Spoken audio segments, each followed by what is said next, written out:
Well, good afternoon, everybody. It's 6 minutes now past the hour of 3 o'clock. This is The Drive, and I am Brian Wilson. I am your friend and radio buddy, and we're so glad that you're along with us here today as we bring you news and information that you can use.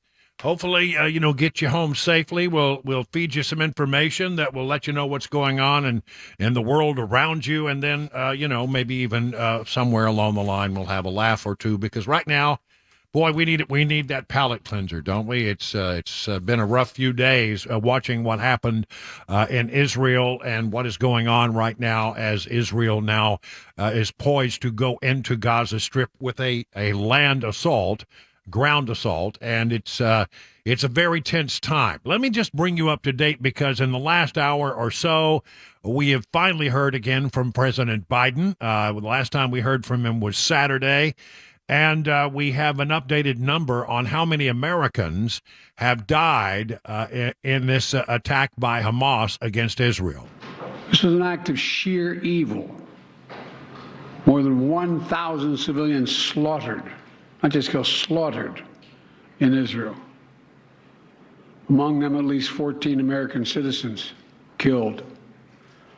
Parents butchered, using their bodies to try to protect their children. Stomach-turning reports of babies being killed, entire families slain, young people massacred while attending a musical festival to celebrate peace. Women raped, assaulted, paraded as trophies. There's still so many families desperately waiting to hear the fate of their loved ones, not knowing if they're alive or dead or hostages. Infants in their mother's arms, grandparents in wheelchairs, Holocaust survivors abducted and held hostage. Hostages whom Hamas has now threatened to execute in violation of every code of human morality. It's abhorrent. The brutality of Hamas, these bloodthirstiness, brings to mind the worst rampages of ISIS. This is terrorism. So in this moment, we must be crystal clear. We stand with Israel. We stand with Israel. And although he said it was probably the most important priority, getting back any hostages, American hostages that might be under the control of Hamas, it was almost aside in the middle of his speech. Here's what he had to say about American hostages. We now know that American citizens are among those being held by Hamas. I've directed my team to share intelligence and deploy additional experts from across the United States government to consult with and advise Israeli counterparts on hostage recovery efforts. Because as president, I have no higher priority than the safety of Americans being held hostage around the world. The United States has also enhanced our military force posture in the region to strengthen our deterrence. The Department of Defense has moved the USS Gerald R. Ford Carrier Strike Group to the Eastern Mediterranean and bolstered our fighter aircraft presence.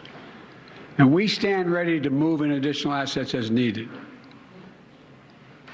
Let me say again, to any country, any organization, anyone thinking of taking advantage of this situation, I have one word: don't. Don't. So that was the president earlier today. His appearance, he took no questions. He left the room as the reporters were trying to get more information from him.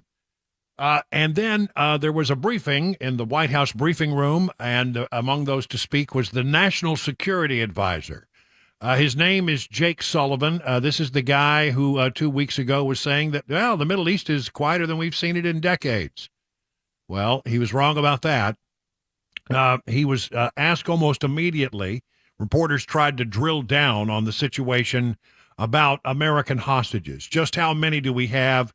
Sullivan provided just a bit more information. We know that U.S. citizens are among the missing, and we know that U.S. citizens, as the president just said, are among the hostages. We are working with the Israeli government and with our regional partners on every aspect of the hostage crisis, including sharing intelligence and deploying experts from across the U.S. government to advise the Israeli government and coordinate with them on hostage recovery efforts. We believe that there are 20 or more Americans who at this point are missing, but I want to underscore and stress that does not mean necessarily that there are 20 or more American hostages. Just that is the number who are currently unaccounted for. We will work hour by hour, both to determine whether we can account for any of those Americans or to confirm exactly what the number of Americans are being held hostage, and we will come back to you with that information as soon as we have it. They don't know. They say there are 20 people missing, and could some of those people be dead? Yes. Could some of those people have, not be easy to find? They're okay, but they haven't checked in? Yes. But there are 20 people missing. And they do know that there are at least some American hostages, but they don't know how many, and they don't know where they are. From the Washington Examiner, the U.S. not ruling out commando mission to rescue American hostages held by Hamas in Gaza. I'll read a little of this story. With the 14 Americans confirmed dead at the hands of Hamas terrorists and others feared to be among the hostages, Hamas has threatened to execute. And the United States has not ruled out conducting a high-risk special operation commando rescue mission if U.S. citizens are confirmed among the kidnapped. This comes from John Kirby, the National Security Council's spokesman. We take the safety and security of Americans overseas very, very seriously. You have seen us act as efficiently and effectively as we can to get Americans that are being held hostage or wrongfully detained, in some cases back home with their families. We will continue to do so in this case as well, NSC spokesman John Kirby said during a series of media appearances yesterday. They say they do not know the number with certainty about how many Americans might be held. We strongly suspect that there were Americans not just among the dead, but among those being held in Gaza at this time. Well, of course there are hostages being held at this time, because Hamas watches what goes on in the world, and when we release $6 billion to the Iranians in exchange for hostages, what is the message that they learned? What is the lesson that they learned from that? They learned that America will pay for hostages. So, I always thought that the best strategy was never to deal with hostages, never to negotiate with hostages. But apparently, we've abandoned that procedure with Iran and a terrorist state, a known terrorist state.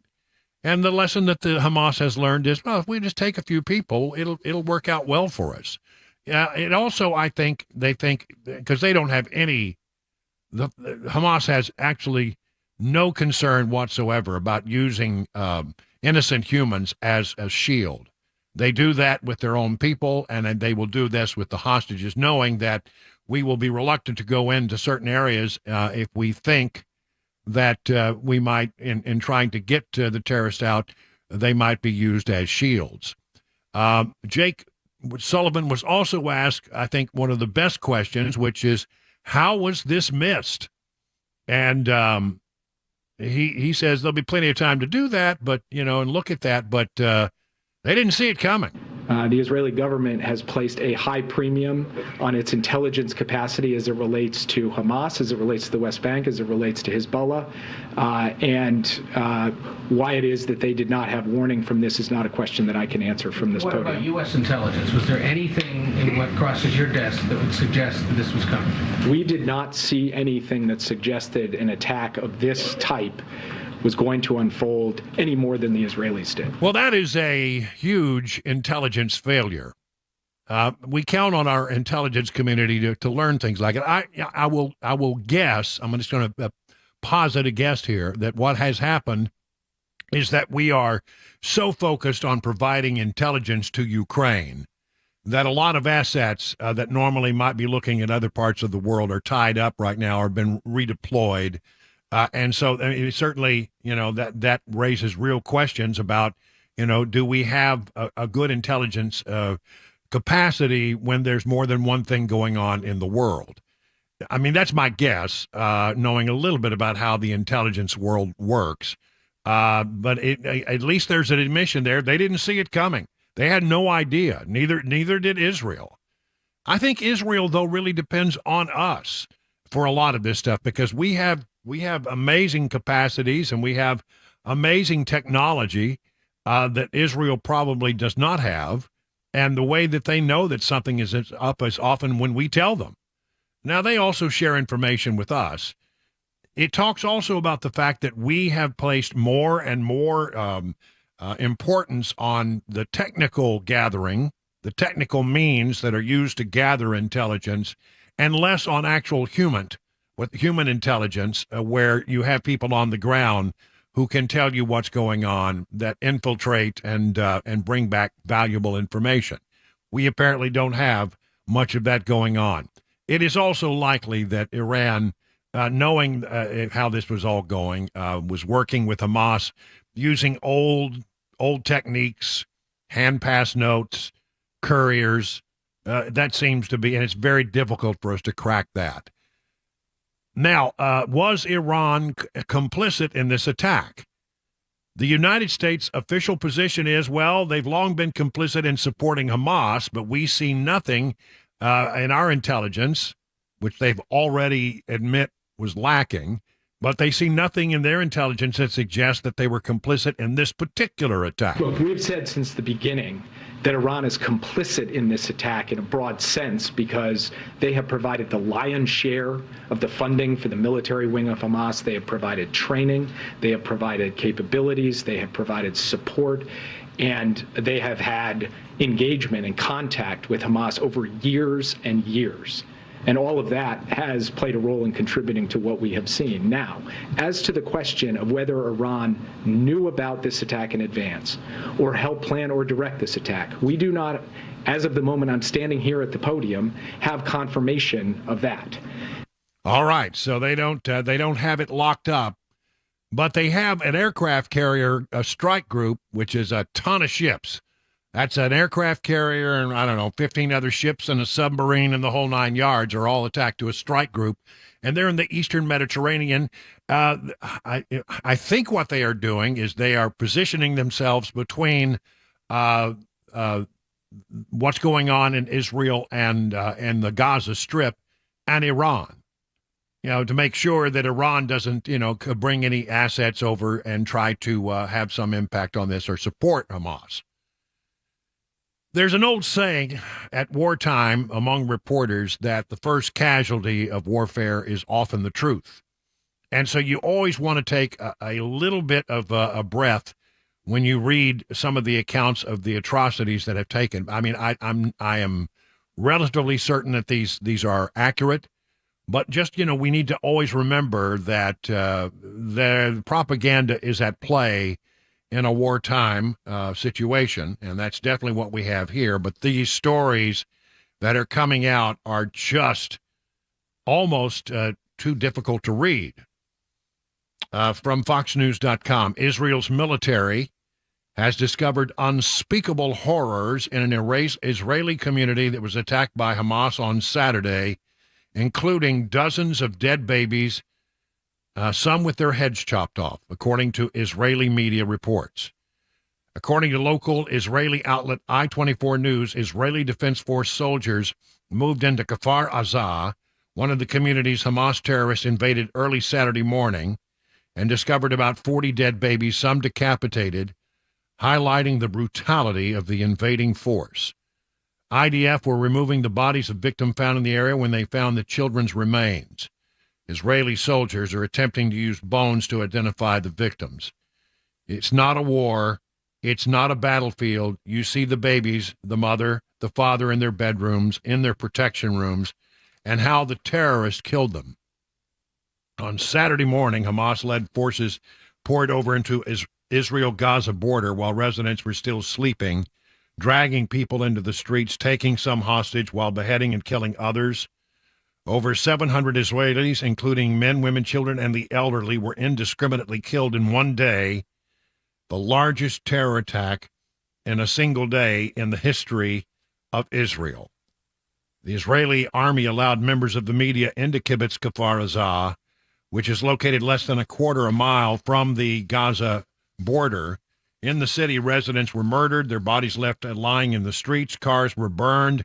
The devastation was extended to buildings, some of which were abandoned and destroyed. According to I-24 News, the destructive visuals were met with what was described as the smell of death. The once vibrant community now unrecognizable by Saturday's brutal and swift attack. 21 minutes now past the hour of 3 o'clock on Super Talk.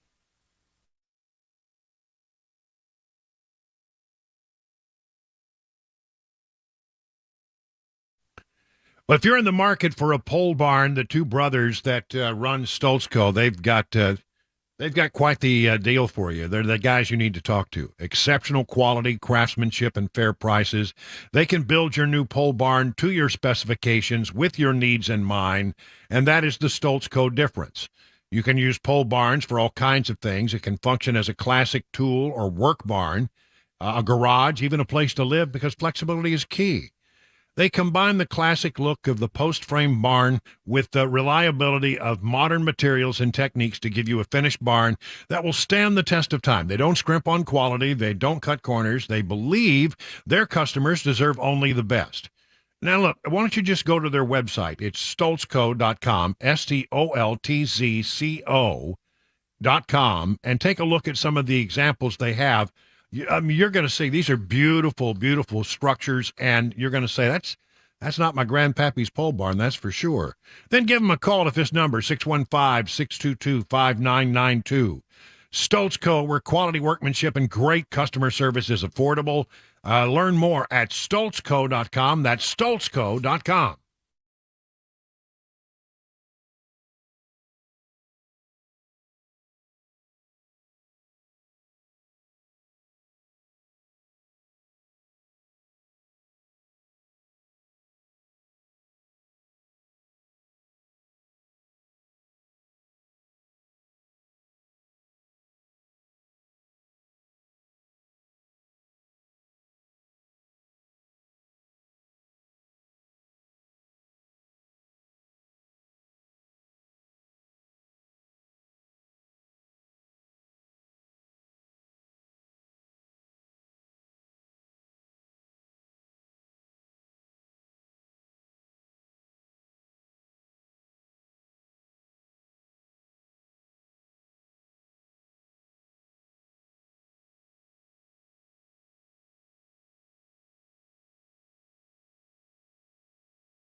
The latest in the Israel attacks from Hamas and some crime in Tennessee. We tell you all about it and more right here at 3:30 on Super Talk 99.7 WTN. It's 25 minutes now past the hour of 3 o'clock on the drive. Mac Morey is there in the newsroom, and there's Chris Weber. He's in the control room pushing all the blinky buttons. I am coming to you, as I do each day, from my home studio here in bucolic Watertown, where it is I'll tell you how pretty a day it is. It's 70 degrees outside. It's so pretty that I couldn't get the bulldog to come to work with me today. I said, come on, let's go to work. And, that's usually I get a big, huge reaction to that. And she usually follows me very happily out to the studio and climbs the stairs and is usually asleep behind me. But she looked at me today and said, no, I'm staying right here. Nah, I'm good. It's good right here. And it is a beautiful day. It is a beautiful fall day. And as I mentioned, as I was talking to Matt Murphy, it is my 3rd anniversary. Yes. Happy anniversary. They said it wouldn't last. I mean, we proved them wrong. And just want to say a happy anniversary to Cabana wife, who I must tell you, she has been I can't say enough nice things about this woman that I have married and the things that she did to help me through my difficult time this past summer. I mean, I'm telling you, I went through an ordeal, and I've spoken about it a little bit, but and she has just been there for me. I'm not really entirely sure that I would be here today had it not been for her care and her loving support. So happy anniversary, honey. I love you very much. I want to continue to talk a little bit about Israel, but from the standpoint of what the United States is likely to do. I've got this soundbite from Jake Sullivan. Get ready because they're going to be coming to Congress when we get a functional Congress and ask for money for not only the situation in Israel, but also the situation in Ukraine. The president was very clear today that we will be making a request to the Congress, and it will include a request for funding for support to Israel. And he has also been equally clear that we are going to renew our request to the Congress for aid to Ukraine. What exact form that all takes, that will be worked out and presented by others, not by me. But the notion that we're going to go up and ask for Israel aid and ask for Ukraine aid, that's unequivocal. We are going to do that. Well, they're going to do it. I got an idea for them. I've got this great idea for them. Take the $6 billion that you at one time had frozen, refreeze it, seize it, and then use it to fund whatever you need to fund with regard to Israel. I mean, come on. Apparently, they are not refreezing those funds. They were asked about it specifically today. Are you going to refreeze that $6 billion? Because you said you could. If Iran acted it up, you could just refreeze it. I say refreeze it and seize it, and then use it to pay. Use the money that Iran thinks it had coming to it to fund whatever you need to do with regard to supporting Israel. That $6 billion is going to be investigated by Republicans in the House if they ever get a Speaker of the House and get back to business. House Oversight Committee Chairman James Comer is vowing to investigate the Biden administration's $6 billion ransom payment to Iran after Hamas launched this deadly attack against Israel. This according to the Washington Examiner. Republicans on the House Foreign Affairs Committee on Monday raised concerns over the aid, which the United States government agreed to transfer on September 11th. They transferred this money. Interesting. They chose that day. In exchange for U.S. prisoners, Iran backed Hamas on Saturday, targeted Israel, of course, leaving an estimated 1,000 Israelis dead, 3,400 injured. 14 Americans have been killed, some missing, thought to be held hostage. President Biden's weakness on the world stage has emboldened our enemies around the world, said James Comer, chairman of the House Oversight Committee. Comer supports freezing the funds from the Biden administration's disastrous Afghanistan withdrawal, boy, was that a mess, to its $6 billion ransom payment to Iran. President Biden's policies have led to turmoil in the region. I could not agree more with the statement. Congress has a duty to hold the Biden administration accountable for its disastrous foreign policies and to conduct oversight of U.S. taxpayer dollars used for foreign aid. One thing that we have done, this is interesting. I did not know this. This is something that was interesting to me, is that apparently the United States, because we trust Israel as our ally, we pre-deploy a lot of equipment inside of Israel. It's American equipment that could be used by American forces, but we put them and we store them, pre-deploy them, so if there was, let's say there's a problem in the Mideast, we don't have to take everything from America and ship it over. We've already got stuff there. All we need to get is people there who know how to operate it. You take people, but you've already got the gear. That's a pretty cool thing that we do. And apparently, we are now taking a lot of that information, that equipment, and helping to resupply Israel, especially with their Iron Dome protection system, so that they can continue to do as much as they can to block the incoming rockets still coming from Gaza. 31 minutes now past the hour now, 3 o'clock.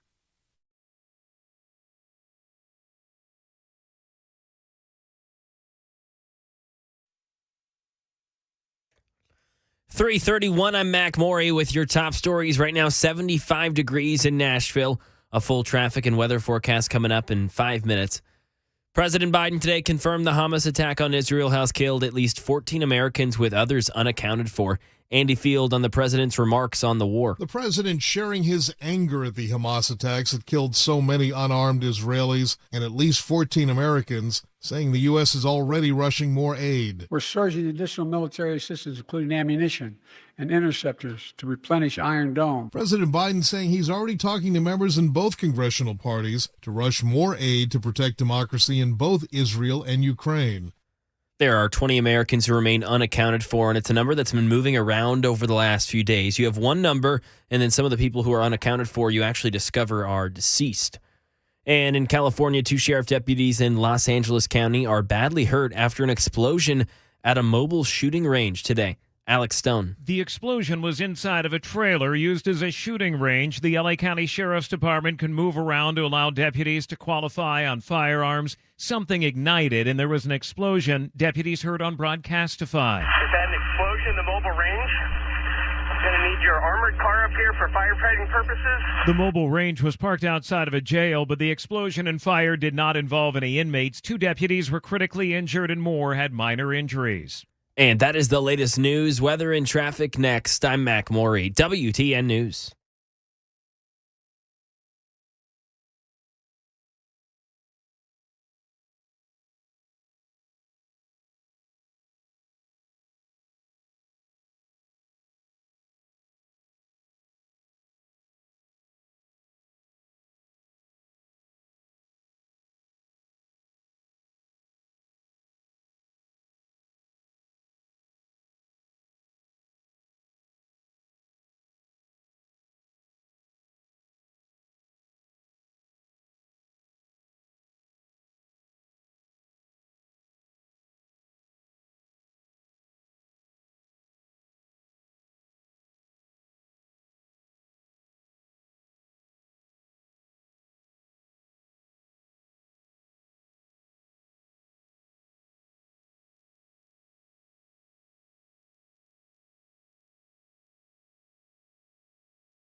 Let me tell you about USS United Structural Systems. You got a waterproofing problem, you got a foundation repair issue, something that needs to be fixed. Well, it could be a small problem, or it could become one that will you start out small and get bigger if you don't take action. And the thing is, you don't really know enough about this. It's good to call in an expert and have them give you their best advice. And that's exactly what USS will do. They'll come out, they'll look at your situation, they'll tell you what they can do. And they've got a lot of different strategies for solving your problem. If you agree to go forward, then you don't pay a penny until the job is done and you're completely satisfied. People rave about the service they get from USS. Listen to Mark. My project manager is a huge benefit. He has so much experience, made me feel really comfortable. He knew what the right repair plan should be. Here's Jerry. This is the best crew we have ever had do work on our house. Here's Constance. Excellent experience. So don't take my word for it. There are a lot of satisfied customers out there. USS, they guarantee their best, serving Middle Tennessee, Southern Kentucky, Western Kentucky, Northern Alabama, online at USSTN.com or call this number, 615-488-7855.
It is 3:38 on the drive. Brian Wilson here in my chair and on the air, bringing you news and information. In addition to all the other stuff that's going on in Washington right now, the President of the United States took time out from what's going on around the world to answer questions in an investigation about whether or not he used or possessed improperly classified documents.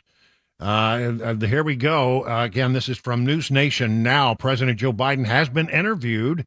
This happened on Monday, yesterday, as part of an independent investigation into his handling of classified documents. It is a possible sign the investigation is nearing its end. Special counsel Robert Hur is examining the proper retention of classified documents by Biden from the time as a U.S. Senator and as Vice President. I mean, he had documents that dated way back to the time he was Vice President and a Senator. I mean, how long has he been collecting this stuff? There is no reason why a U.S. Senator should have classified documents in his or her possession. No reason whatsoever. When they need to see classified documents, I mean, what happens is the people who have the classified documents will go over and they'll get into a SCIF, a secure reading facility, and where they can look at these things while the people literally stand outside the door. They're not allowed to take notes. They're not allowed to make copies. They're not allowed to have their phones in there, not allowed to have cameras in there. So they simply are allowed to read it, and then they put it back in the folder and they hand it back to the guy on the way out the door. They're never supposed to have classified documents in their possession. Why would they? What would be the purpose of that? That would be an executive branch property. Now, as chairman of the Foreign Relations Committee, I'm sure there were times when Biden needed to look at certain documents in a secure area, but he shouldn't have kept them. So the fact that he had documents from his time as a U.S. Senator is a big question. As Vice President, those documents were found in his Delaware home in a big cardboard box next to the Corvette. The Corvette. It was right there. Apparently they are only now getting around to asking him questions about this. Karine Jean-Pierre was asked about it today.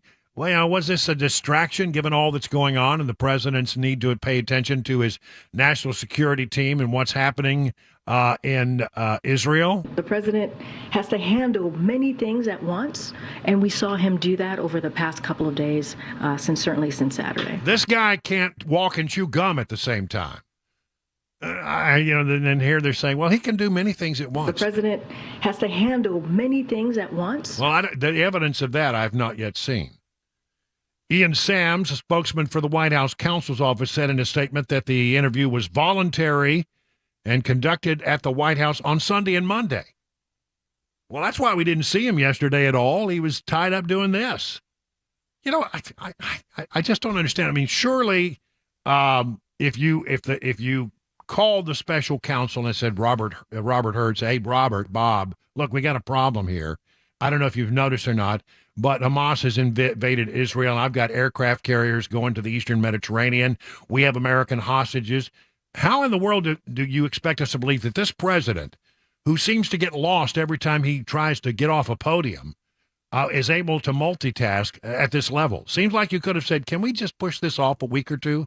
Well, we're not trying to dodge you. We just got our hands full at the moment. I mean, I think they would have said yes, but they didn't. They did it Sunday, and they did it Monday. And both days, we didn't see the president at all. Asked if he planned to sit for an interview with the special counsel, Biden at one point replied there was no such request and no such interest, but apparently that has now happened. How that'll be resolved, I don't know. There's a separate investigation going into President Trump's handling of classified information, separate and apart from this one. The U.S. attorney has declined to name those involved in the decision not to prosecute Hunter Biden. This is an important story. We haven't talked a lot about Hunter Biden. We've had other news that has taken precedence, but that thing continues to click along. There's a daily drip to the whole thing. The U.S. Attorney declines to name those involved in a decision. See, Matthew Graves, the U.S. Attorney for Washington, D.C., who was a key figure in January 6 prosecutions and refused to bring tax charges against Hunter Biden, backed out of naming those who involved and declining to prosecute the first son, according to his transcribed interview with lawmakers. I'm already dealing with enough threats and harassment of my assistant U.S. attorneys, Graves said in the official transcript obtained by Just the News, as he explained why their names were not revealed. He told lawmakers during an interview how his agency decided not to partner with David Weiss, the U.S. Attorney for Delaware, who was later named special counsel and prosecuting Hunter Biden on tax charges. Graves told lawmakers he met with 5 or 6 people from his office in March of 22 to determine whether they should get involved in the Hunter Biden case. 3 weeks later, the office decided not to get involved. And Graves refuses to disclose his office's thoughts because the investigation, they say, is still ongoing. I think that's a sort of a dodge. Graves said it's normal for federal prosecutors to bring tax cases without partnering with the Justice Department, but in this case, Weiss needed the division's approval to open a grand jury probe into Hunter Biden. Graves said he never told the Delaware prosecutor to not bring charges. He also never followed up with Weiss to make it clear that he was still welcome to bring the charges, even if his own office would not be involved. You remember Weiss told other investigators from the FBI and the IRS, I can't get them to let me bring charges. They won't allow me to bring charges. It is, this is the most baffling thing, because if you hear the Attorney General and this guy Graves talking, they say, oh, no, there's a well-known procedure for that. Requires that the Attorney General sign a certain form called a 515 form, and then they can go forward. Just because we weren't going to partner with them doesn't mean they couldn't come here and bring a case. So apparently Weiss either didn't know that or was told that it didn't apply. Very strange stuff going on with regard to this. All this coming from justthenews.com. The Biden investigation continues. The problem, of course, that we have right now is that we don't have a functioning Congress. We don't have a functioning House of Representatives. And that's because we don't have a Speaker of the House. You have to have a Speaker of the House before Congress can do any business. So everything seems to be on hold right now, especially this investigation into Hunter Biden. And, time is of the essence here. They're trying to get the information in a timely fashion to decide whether or not to bring a charge of an impeachment against President Biden. They have what they call an impeachment inquiry, but one assumes it's on hold right now since Congress is not allowed to function without a Speaker of the House. And that is something that the members of Congress will go back to Washington today. Members of the House will go back and they'll meet behind closed doors. The Republicans will, to try to work this out. But the word that is coming from Washington is they don't have 200. You need 217 votes in this particular case because there's one vacancy. So you need 217 votes to actually bring a speaker on board. And right now, it doesn't look like Jim Jordan has the votes. It doesn't look like Steve Scalise has the votes. There's talk that McCarthy might throw his name back in the hat, although that hasn't happened officially yet. What is going to happen and how that's going to be resolved? We really, as much as I understand that some of you are happy that Matt Gaetz took this particular action, I'm not among them. Matt Gaetz led a group of 8 people who joined all the Democrats to oust McCarthy. That meant that 4% of the Republicans made the decision to oust McCarthy as Speaker, and that 96% of Republicans were still supporting him. I believe in democratic rule, and he had 96% of the support. Why in the world is he no longer Speaker? Well, that all was decided, I guess, back in January. One way or the other, if that 96% are still holding strong, then one presumes that if he can get just a few people to come over to his side, he could be named Speaker again. I don't know if that's going to happen, but there's a lot of talk that he is thinking about putting his name back in the ring And he did send people out and ask members of Congress to keep your powder dry. Don't make any decisions. Hold on. Let this thing play out for a little bit. Of the two, though, who are named or are officially in for the running, and that would be Jim Jordan and Steve Scalise, it looks like Jordan has more support than Scalise, but neither of them, even anywhere close as it looks right now, to the magic number of 217. This is going to be interesting to see how it all plays out. I don't know exactly when we're going to get a Speaker of the House. But one way or the other, there's a lot of things going on with the investigation into Biden world and with the need to be an operating Congress during a time of world tumult. I think that there is a real pressing need for the Republicans, the House divided, to start working on this issue and see if they can find a solution, see if they can find a speaker. Nothing happens on Capitol Hill right now. You can't pass a law with just one body. Just the Senate alone, which, by the way, is controlled by Democrats, you're not going to be able to pass any legislation that goes to the president's desk. There is some talk that the Speaker pro tem can perhaps carry on limited business while they're trying to find the speaker, but we don't know for sure, and the Democrats will probably raise unmitigated hell about it because we're in uncharted territory with regard to all of this stuff. What a weird time we're in right now. But it is my hope that whatever they decide, they get after it and they make a decision.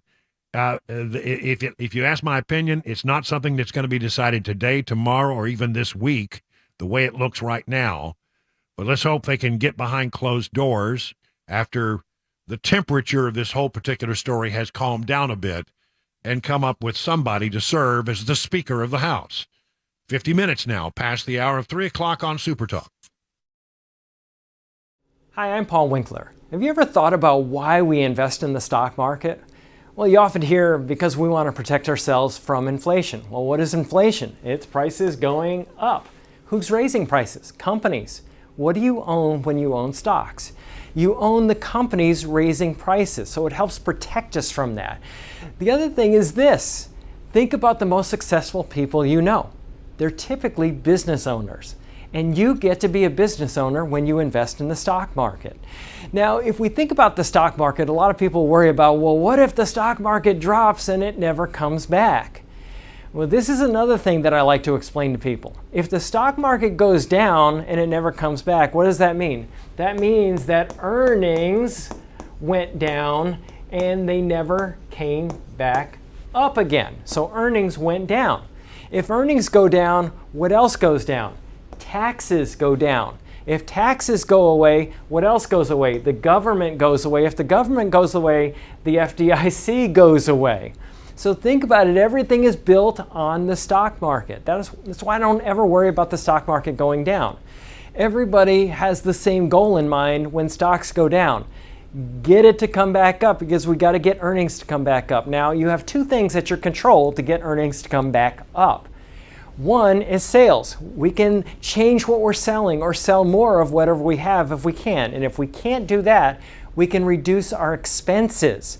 And that's exactly what companies do. You'll notice that they lay off people when things get bad, and hence that is why the stock market has recovered from every downturn throughout all of history. Now, if you want to learn more about our approach to investing in financial planning, go to paulwinkler.com and set up a free 15-minute phone call or call 615-851-1950.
More information on the crisis in Israel between them and Iran and Hamas. Sex crimes here in Tennessee. Local police asking for some help in a fatal crash investigation.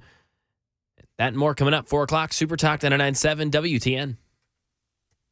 It's 57 minutes now past the hour. Mac Morey's there in the newsroom. And, of course, he is the host of probably the highlight of our show here each day at 5:25 each day. Oh, yeah. Mac Morey's Wide World of Sports. So, if you happen to be have to go away for a little while, come back because you don't want to miss Mac Morey's Wide World of Sports.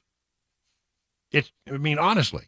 People are raving about it, Mac. Appointment viewing. I appreciate it. I'm glad people are liking it. I'm loving doing it. It's a great time. Yeah, it's a lot of fun. And there is a lot of interest in sports this time of year, man. This is I think the busiest time of year for sports. And listen, this next hour we're going to be doing a lot of stuff, including looking at. I'm sorry. Oh, I was just trying to whisper something in your ear there. Oh, could you do it again? Because I missed it. Oh, yeah, time for the markets. Let's go to the markets. Okay, excuse me. All right, yes, that would be what we do, but I'm not ready. But I'll be ready in half a second. Time to see what's going on in the markets right now. Here are the numbers. Dow Jones Industrial up 134 points. S&P is up 22. NASDAQ up 78. And oil is dropping a little bit, which is surprising given how much turmoil there is in the Middle East. Housing markets are really reeling right now because interest rates are approaching 8%. Ty Draper from Beacon Capital Management has more on that. Brian, top real estate and banking officials are actively calling on the Federal Reserve to stop raising interest rates as the industry suffers through a surging housing cost and a really historic shortage of available homes. In a letter addressed to the Fed board and also Jerome Powell, they have a profound concern about the Fed's rate in contributing to recent high interest rates and volatility. They ask not to even contemplate further rate hikes nor actively sell their holdings. You're seeing that the Fed funds rate is now between 5.25% and 5.5%, highest level in 22 years. Couple that with a 30-year rate mortgage at just shy of 8% and housing homes at around $400,000. The real estate is really in some trouble right now. It's a hard time. Thank you so much, Ty Draper. And learn more about all the things they can do for you at Beacon by going to their website, askbeaconnow.com.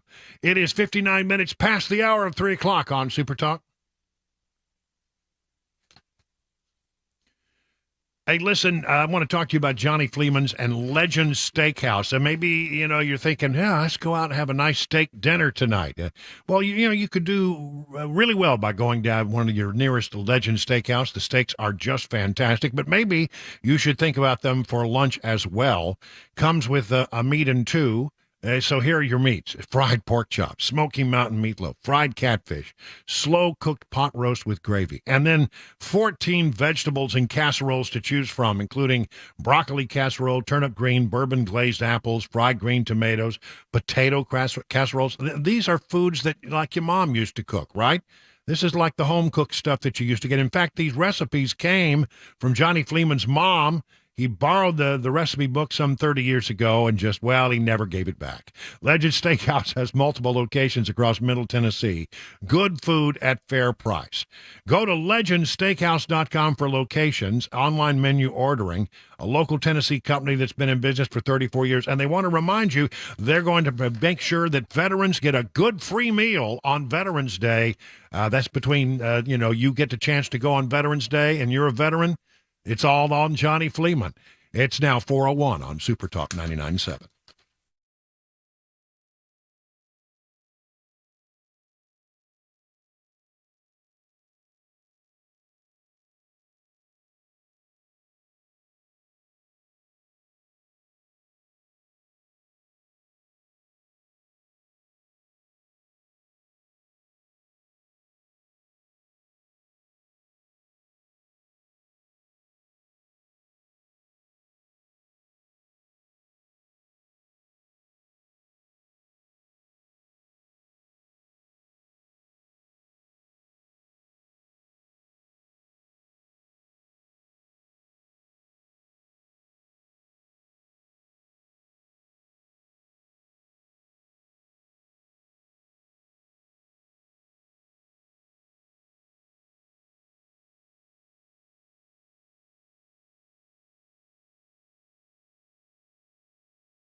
4 o'clock, I'm Mac Maury with your top stories. A beautiful day in Nashville, 75 degrees, a sunny day on Music Row. Complete weather and traffic report in 5 minutes.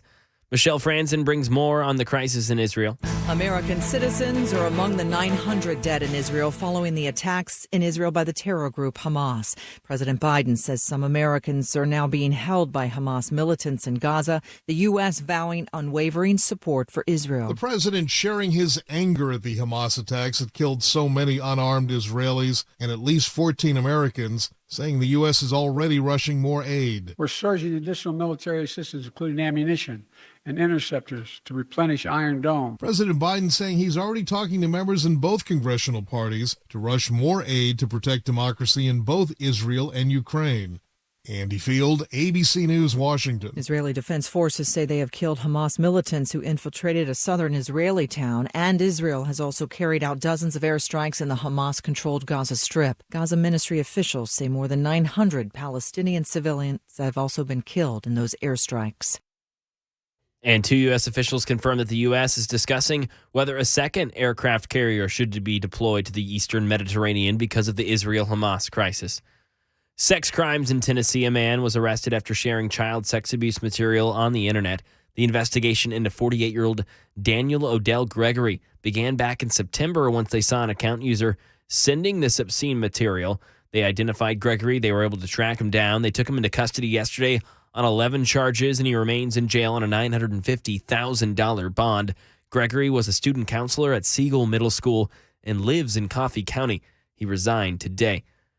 Staying in Tennessee, police need extra eyes to help identify a suspect in a fatal crash. Fox 17 says the Clarksville Police Department hopes you take a look at newly released video footage on their Facebook page. Investigators say it shows moments right before 19-year-old Joseph Cook was killed on Wilma Rudolph Boulevard the night of August 18th. He was on a motorcycle. The video shows a white SUV, which police says is an early 2000s model, Chevy Suburban or GMC Yukon with chrome rims and white running boards. If you know who owns this vehicle or who was driving it, you're asked to call Clarksville Police. Ken Weaver, WTN News.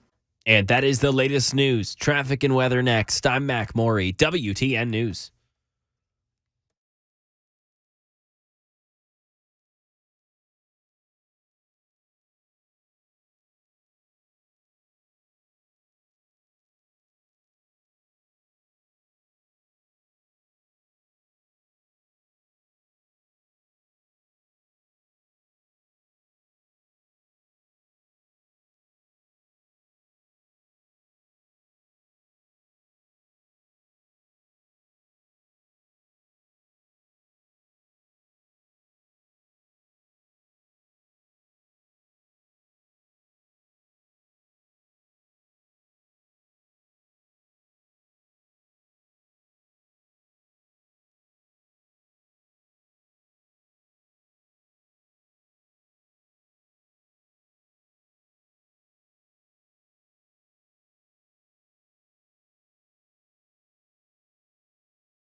Good afternoon. It's hour number 2 of the drive, 8 minutes past the hour of 4 o'clock on Super Talk. I'm Brian Wilson, and we're glad to have you here as we continue to keep you up on world events. A lot going on, of course, in Israel, and we have a connection to it.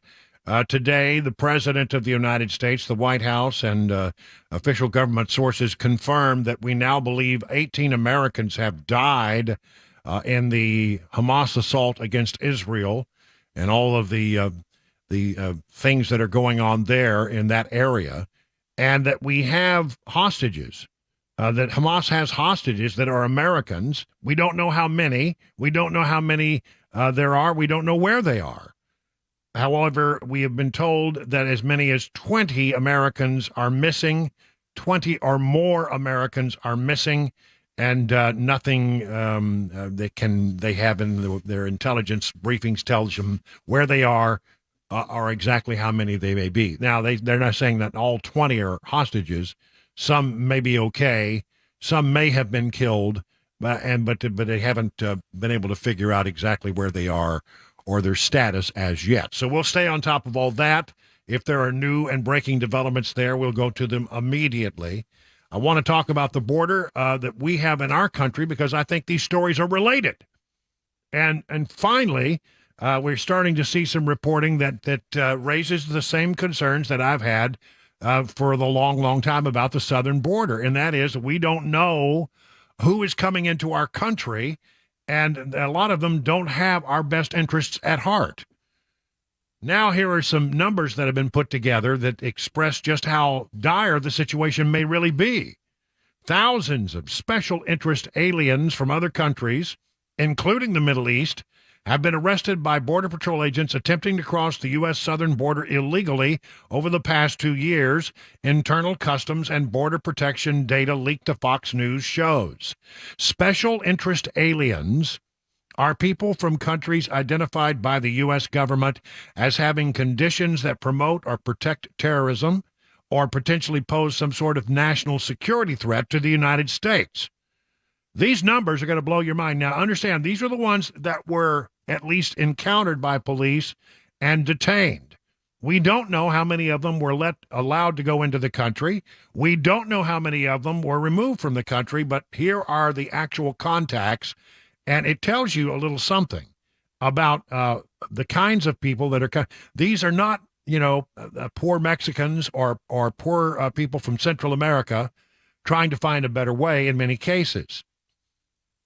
Between October 21, listen carefully, this is important, October 21 and October 23, that 2-year period, agents encountered 6,386 nationals who came from Afghanistan,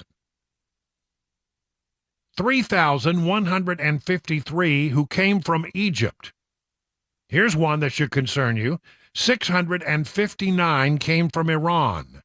538 came from Syria.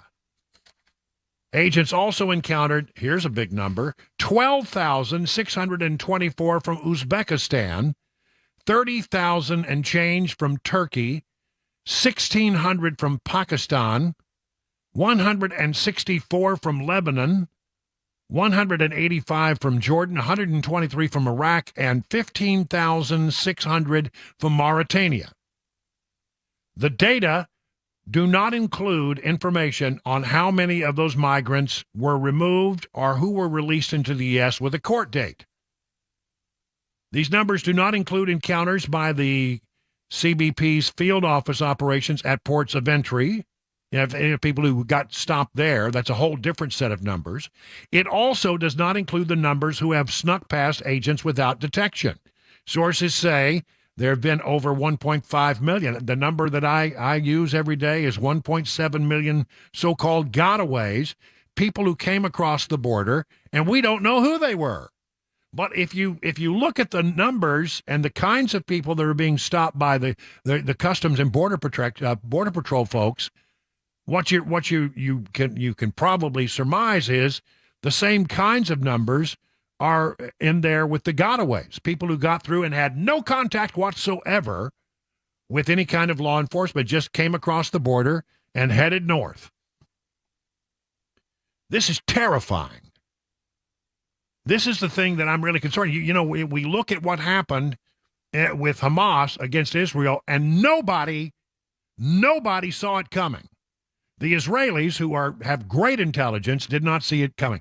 The United States, which has amazing abilities to gather intelligence, did not see it coming. Does it concern you at all that 3,000 people from Egypt, 700 people from Iran, 538 people from Syria tried to get into the United States? And we can only surmise that a great number of the so-called gotaways were also from some of these countries. How many got through? How many were actually processed by Border Patrol and released into the country? Nobody can give us those numbers, but I'm telling you, it is absolutely a certainty that really bad people got across the border taking advantage of the chaos that's down there. What kind of chaos? It's still there every day. Right now, it's going on every day. Arizona border migrant surge continues to increase. 13,000 arrested in 1 week. That's at the Tucson sector. Border Patrol agents apprehended nearly 13,000 migrants in a single week. Represents the third weekly report from the sector. In excess of 10,000 migrant apprehensions. Wow. They did it just in Tucson. Listen to this. 13,000 apprehensions, 192 rescues. They are bringing 127 federal criminal cases against some of the people that they've encountered. They can identify 18 human smuggling events, 5 narcotic events, and 2 firearms that were seized. Agents in the Tucson sector apprehended more than 51,000 migrants during September. That's just one Border Patrol checkpoint. Tucson, 51,000 migrants. You add to that all that's going on in California. You add all of that that's going on in New Mexico. You add all that's going on there in the state of Texas and the Rio Grande Valley all the way down to the very southern tip of Texas. And you can see that there are huge numbers. Huge numbers. How many people have gotten into this country who do not have our best interests at heart?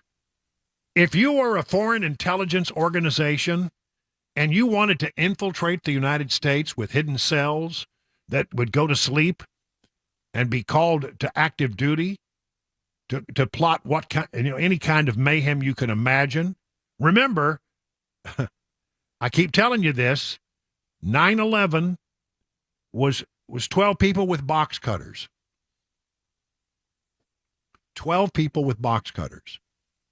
We have thousands of people that are into this country who come from terrorist states. I think intelligence services around the country absolutely would try to take advantage of the chaos we have on the border to slip people through. I mean, let's just remind you how it all works. In the early morning, there are a group of people who come across who want to come in contact with law enforcement because they want to get their little piece of paper and they want to have all the boxes checked, and they get to head north. They have nothing to hide. These are the kind of people who are coming here probably for financial reasons more than anything else, but they come across the border and they want to come in contact with somebody from the Border Patrol, somebody from ICE, and they want to get their little notice to appear, and then you hook it. You head on into the country and just vanish into the fabric of our nation.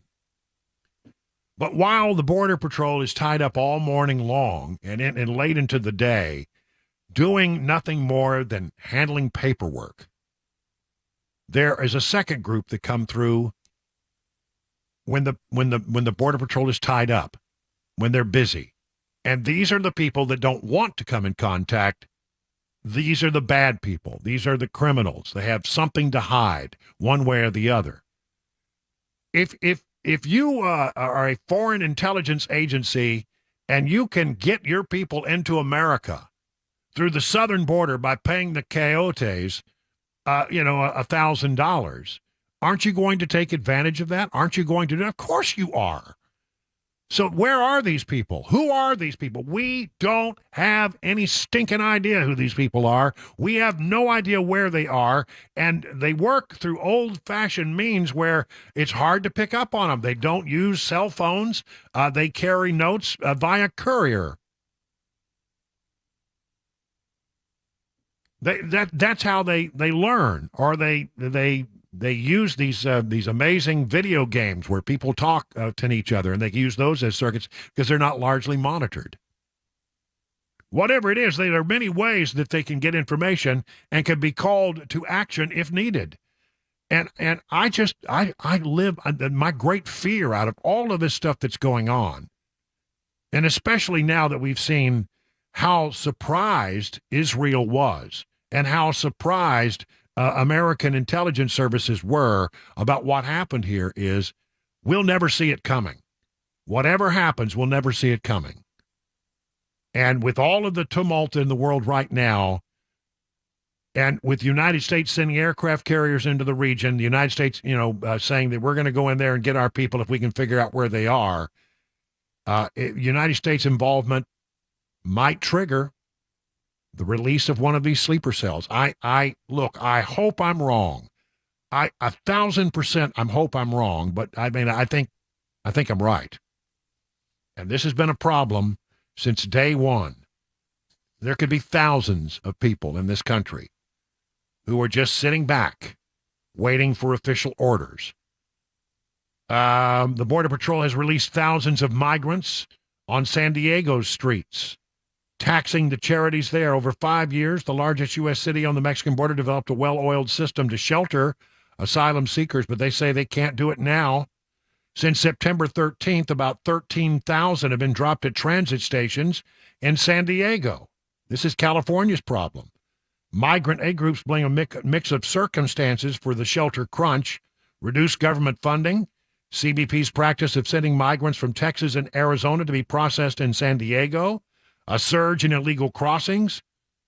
It's a mess in San Diego. It's a mess in the Rio Grande Valley. It's a mess in Arizona. And I fear that there are a lot of really, really, really bad people who are now in our country. We don't know who they are. We don't know where they are. And we don't know what they might be plotting. 21 minutes now past the hour of 4 o'clock on Super Talk 99.7.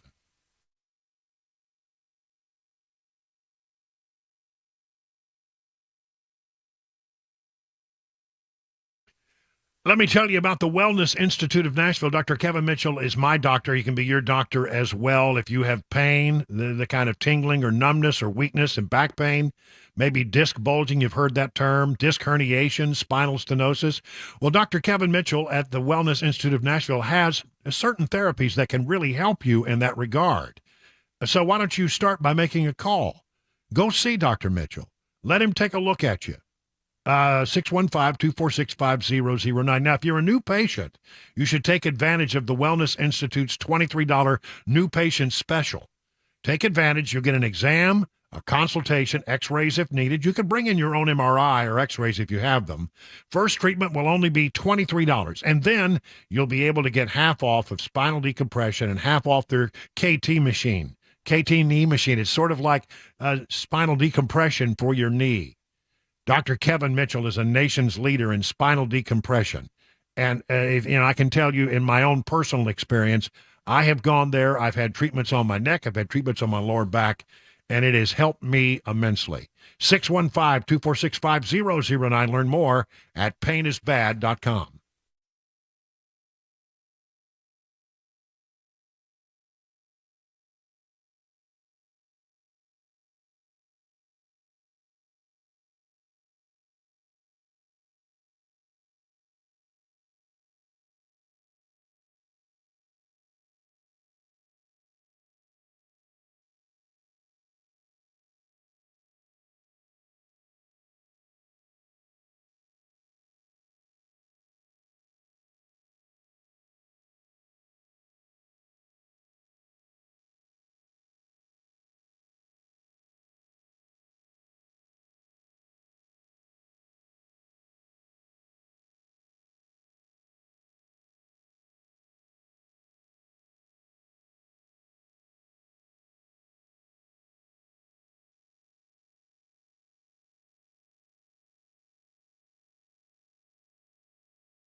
President Biden comments on the Hamas attack today and confirming the death count so far of Americans in those terrible attacks. Some crime in Tennessee plus money news. All coming up at 4:30. Super Talk 99.7 WTN.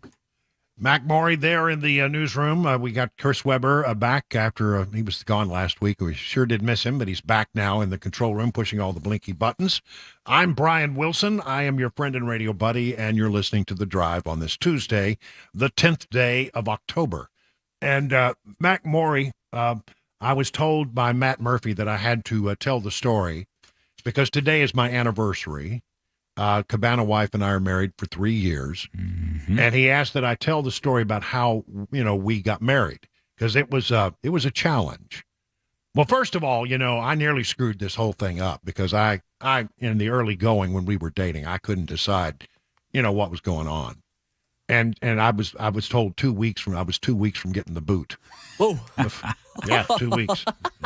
Yeah, Wow. but I got that straightened out, and then we decided to get married, and we said, well, let's do it small. And we had at that time I had a little house down on the beach down in Florida in the Florida Panhandle. Chris, you had been there. It's just a modest little place down there that I had, and I said, let's go down there and just do it on the beach, just you, me, and the officiant, and we'll just that'll be it.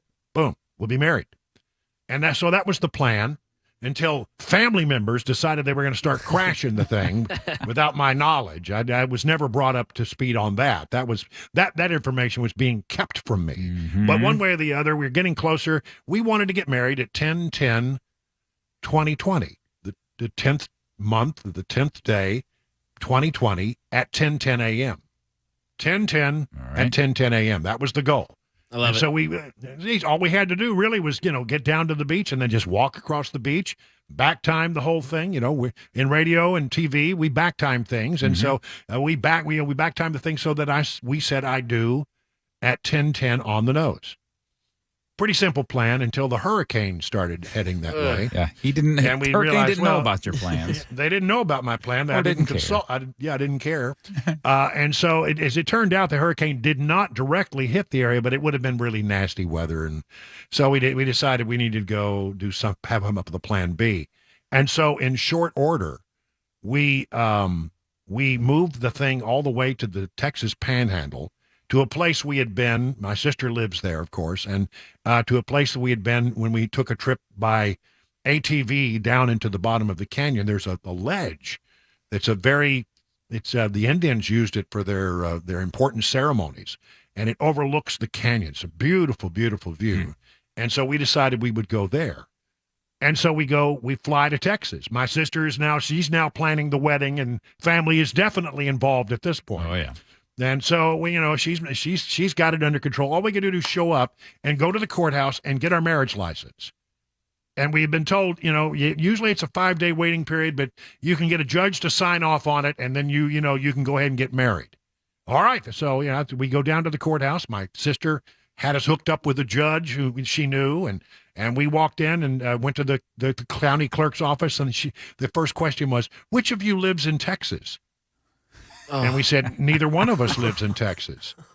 She says, well, that's a problem because we can't sign off on it unless one of you is a Texas resident. I said, I was born in Texas. No, you got to live here now. And so I don't know. Strings were pulled, and all of a sudden we got the judge's signature. Wow. We may or may not really be married. That's what I was thinking. Yeah, I don't. So wow. So then we go to the canyon, right, the next day, and we back time everything. It takes a while to get down to this rock. We go into the ATVs, and Cabana wife's in her beautiful white dress, and I've got a jacket on, and we get down there, and I had asked her son, my bonus son, Chris, can you hold on to the ring for me until it's time? So we got out on the rock. We're about ready to start the ceremony. I asked Chris for the ring. He said, it's at the top of the canyon. Did he go feeling around in his coat pockets or something? And I thought he was messing with me. I thought he was just kidding. He said, no, really, I left it in the car. So now we're, the tick-tock. Are we going to make it by 10:10? This was so important to us. They run back up the canyon in the ATV. I mean, I just saw a streak of red dirt going up the side of the canyon wall. And then a few moments later, I see a streak coming back down. They pull up, they toss me the ring out on the rock. I grabbed the thing. If I'd have missed it, it'd have gone, about 300 feet into the canyon. Whoa. Got it.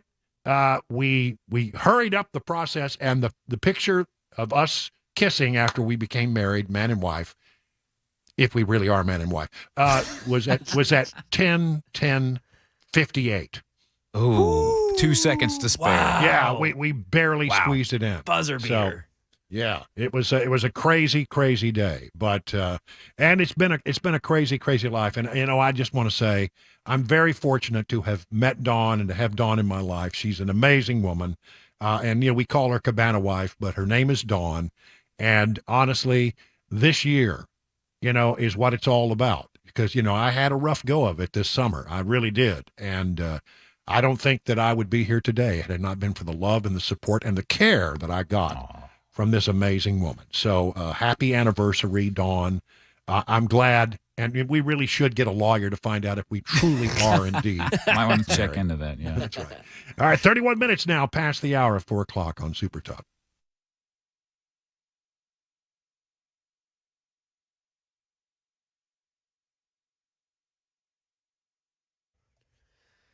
Minutes past the hour of 4 o'clock. I'm Mac Maury with your top story. 75 degrees right now in Nashville. And we got a clear week for the most part. Some chances of showers Thursday night into Friday and even a little bit into Saturday. But for the most part, clear skies staying in the 60s and 70s.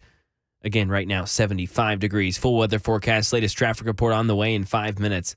President Biden today confirmed the Hamas attack on Israel has killed at least 14 Americans, with others unaccounted for. Andy Field on the president's remarks on the war. The president sharing his anger at the Hamas attacks that killed so many unarmed Israelis and at least 14 Americans, saying the U.S. is already rushing more aid. We're surging additional military assistance, including ammunition and interceptors, to replenish Iron Dome. President Biden saying he's already talking to members in both congressional parties to rush more aid to protect democracy in both Israel and Ukraine. There are 20 Americans who remain unaccounted for. It's a number that's been moving around over the last few days. One number that some people who are accounted for and then you actually discover are actually deceased. Crime in Tennessee. A man was found dead in Cookeville yesterday inside of a car with what looks like a gunshot wound suffered. It happened when officials responded to a call of a car crash. They found 55-year-old Rodney Morgan inside of that vehicle dead. Officials now looking for any information that anyone may possess. Now over to the money news. Daria Albinger. Stocks continue to rise but closed off their session highs. The Dow climbed 135 points. The Nasdaq added 79 for the day, and the S&P closed up 23. Treasury yields eased for the first time since a weekend surprise attack by Hamas sent global markets into flux. Investors are also waiting on the first of two reports on inflation that we'll get this week. The Producer Price Index, which measures it on the wholesale level, will be released on Wednesday, followed by the Consumer Price Index on Thursday. Electric vehicles and their potential impact on job security are now at the center of the U.S. auto workers strike. General Motors, Ford, and Stellantis plan to add 10 EV battery cell plants, mostly joint ventures with South Korean companies. The United Auto Workers wants to represent employees at the proposed facilities to make sure that they get the same hourly pay and benefits as workers at combustion engine vehicle plants. And that is the latest news, traffic, and weather on the way. I'm Mac Maury, WTN News.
Let me talk to you about assisted family care. You know, one of the hardest things we see as we grow into adulthood is that our parents and loved ones are getting to an age where they are struggling with their day-to-day lives. I mean, the things that used to be so simple for them are now a real struggle. It reminds us that they are approaching an age where they will need more and more help every day. And that's where assisted family care can help. They will connect you with the most responsible, compassionate, compatible helper that will assist you with your loved one's daily needs. And if your loved one is a veteran or spouse or a widow of a veteran, they could very well qualify for a little-known benefit that helps cover these kinds of expenses. You see, many veterans are eligible to receive up to 20 hours of daily living assistance each week at no cost to them. Not everyone is eligible, but if you're a veteran with wartime service, you may qualify for this benefit for yourself or for your spouse. The application process is daunting and confusing, but the folks at Assisted Family Care will be there for you to cut through the red tape. Assisted Family Care can help. Assisted Family Care will be there for you. Visit assistedfamilycare.com or call this number, 615-833-9725.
It is 4:39 on Super Talk 99.7. I am Brian Wilson. I am your friend and radio buddy, and this is the second half of the second hour of The Drive. Oh, man, we, because we've been so focused yesterday, I think, on what was happening in Israel, and we'll get back to that at the top of the 5 o'clock hour with the latest information. So don't worry. If you haven't gotten that information yet, don't worry. We'll get right back to it in a few minutes. But we need to bring you other information. I've been talking about how Nashville has become, it seems to me, an increasingly violent town, and I keep a few stories that I find that sort of gets to that point. 2 Nashville women kidnapped and held at gunpoint. A man was arrested near, this is WSMV, a man was arrested near Nashville Monday morning after allegedly kidnapping 2 women, according to a Metropolitan Nashville Police Department arrest report. The man's name is Marcus James Company, 44, charged with 2 counts of aggravated kidnapping while making threats with a weapon. On Sunday, the victim and another woman met Kopeny for an opportunity to make money. One of the women had met Kopeny while she worked for DoorDash. At one point, Kopeny took one of the victim's keys and left her car for several hours before returning and demanding the women get in the car. Officers were then dispatched to the 2200 block of Brick Church Pike for an alleged kidnapping. One of the victims was in contact with her mother, who was relaying information to police. They caught up with the vehicle on Oakwood Avenue. They spotted victims running from the car and toward officers. They said that Kopeny had held them at gunpoint and said he would kill them. He later threw the gun out the car window, but police never recovered it. After the women escaped, Kopeny ran into a wooded area and was later tracked down by a police canine charged with vehicle theft, evidence tampering, and other misdemeanor charges. He remains jailed on a $121,000 bond. There's all kinds of stuff that's going on in this town that just seems so mean. Police got involved in a situation over in Antioch, and regretfully had to shoot and kill a man, according to WTVF. The TBI has been called in investigating a fatal overnight officer-involved shooting at home where someone was held hostage again. They got the call to Split Oak Trail for a domestic disturbance around 8 p.m. Police say the call during the call, 30-year-old Joshua Kersey's sister said he got drunk, took her car keys, and left home. Not long after leaving, he returned home, engaged in a heated argument with the family, then allegedly held a person at knife point in front of them. Altogether, police said there were 8 people in the house, including 4 children, who saw and heard everything. Officers say Kersey's mother, sister, and kids were able to leave the home before police arrived. Investigators tried negotiating with Kersey through the bedroom door for 40 minutes. They heard a further struggle inside. Police went into the bedroom where Officer Cole Rancine shot the suspect. Police did not report any officer or hostage injuries. This is the 48th officer-involved shooting that the TBI is investigating in the state of Tennessee. It's the 5th officer-involved shooting by the Metro Nashville Police Department this year. All 5 were fatal. Again, we hear these stories. You know, the last week it was stories of people who are like sitting in their living room. You know, a young kid just watching TV. And the next thing you know, a bullet has come through the house. Somebody just randomly firing bullets into the air and struck this young kid. A woman was shot, and she survived, but she lost her child that she was carrying at that time. She was pregnant. There's a lot of meanness in this town, an awful lot of meanness. And I don't want to try to, scare people away from coming to Nashville. That's not my purpose. My purpose is to say, it sounds an awful lot like in Nashville, when you pay close attention to this kind of stuff day after day after day, the town is headed in sort of a direction of being more dangerous than it's been in the past. And I look at that and I say, well, why is that? Well, I think one of the things that is going on right now is we have a police shortage. Every time I talk to police officers, and I talk to a lot of active police officers who are listeners to this program, they say we're shorthanded. You know what that does? That drives up your response times. Takes longer to get there. Now, for example, they don't even show up for certain things. They just say file a report online. But if it's a serious thing, they'll get there, but they are spread thinner than they were before. That's part of it. We don't have enough law enforcement. And then when law enforcement does its job and arrests somebody who's done something that involves a violent crime, commission of a crime with a gun or something like that, it seems like those cases are not being prosecuted the way that they could be. And it seems like that's part of the problem as well. We're not prosecuting these cases to the degree that we should. Where there's all these things, well, we're going to have, we're going to spend money on community policing, and we're spending millions of dollars on this and that, sort of the soft approach to trying to prevent crime. But you know what? At some point, you just have to take bad people off the street if you really want to have an impact on the crime rates in certain areas. And I think that's the problem. We're not taking these people to trial. We're cutting plea deals because they say, well, we just don't have the budget to try these cases. We can't get enough courts. We don't have enough court time. We don't have enough prosecutors. I hear that all the time. Well, you know what? Let's fix that problem. And again, I just point to Dallas, where Dallas had these same problems, and they approached it by actually, supporting their law enforcement officers and making sure that that there are plenty of them, and that they had the tools they needed to do their jobs, and that when they were arrested, when folks were arrested, that a bond was set, and if they were convicted by a jury of their peers, they went to jail, and they enforced the letter of the law instead of cutting some kind of plea deal just to, get it off the docket. That's what I think is happening so many times. Officers tell me all the time that they can take violent people off the street, and you know what? They're often back on the street before their shift is over. That's what they say. So, I believe them. I believe it's true. And it's hard to find people who want to be police officers, especially when they're going to be second-guessed by a community oversight board, which apparently the new mayor is in favor of. So I just want to say, once again, I think we really need to start cracking down on this violent crime. And community policing, all good and fine. You can do the feel-good stuff if you want to, but you've also got to take into consideration that violent criminals, when they are left on the street, will commit another crime. Murderers, on average, have 11 felony arrests on their record before they commit a murder, on average, in America. That's a statistic that's quite shocking. We had a case over in Chattanooga, I think it was the other day, where a guy had 66 arrests before he committed a murder. How is it that this guy was not put away for a long time? Because a lot of these arrests weren't like, misdemeanors. These were violent crimes. How is it that we're not taking people like that and putting them away, making them pay for their crimes? Look, I'm not an expert in law enforcement, but I am an expert in watching how governments have successfully and unsuccessfully dealt with these issues. And all you have to do, if you want to find the real success stories, it's not in having these feel-good programs.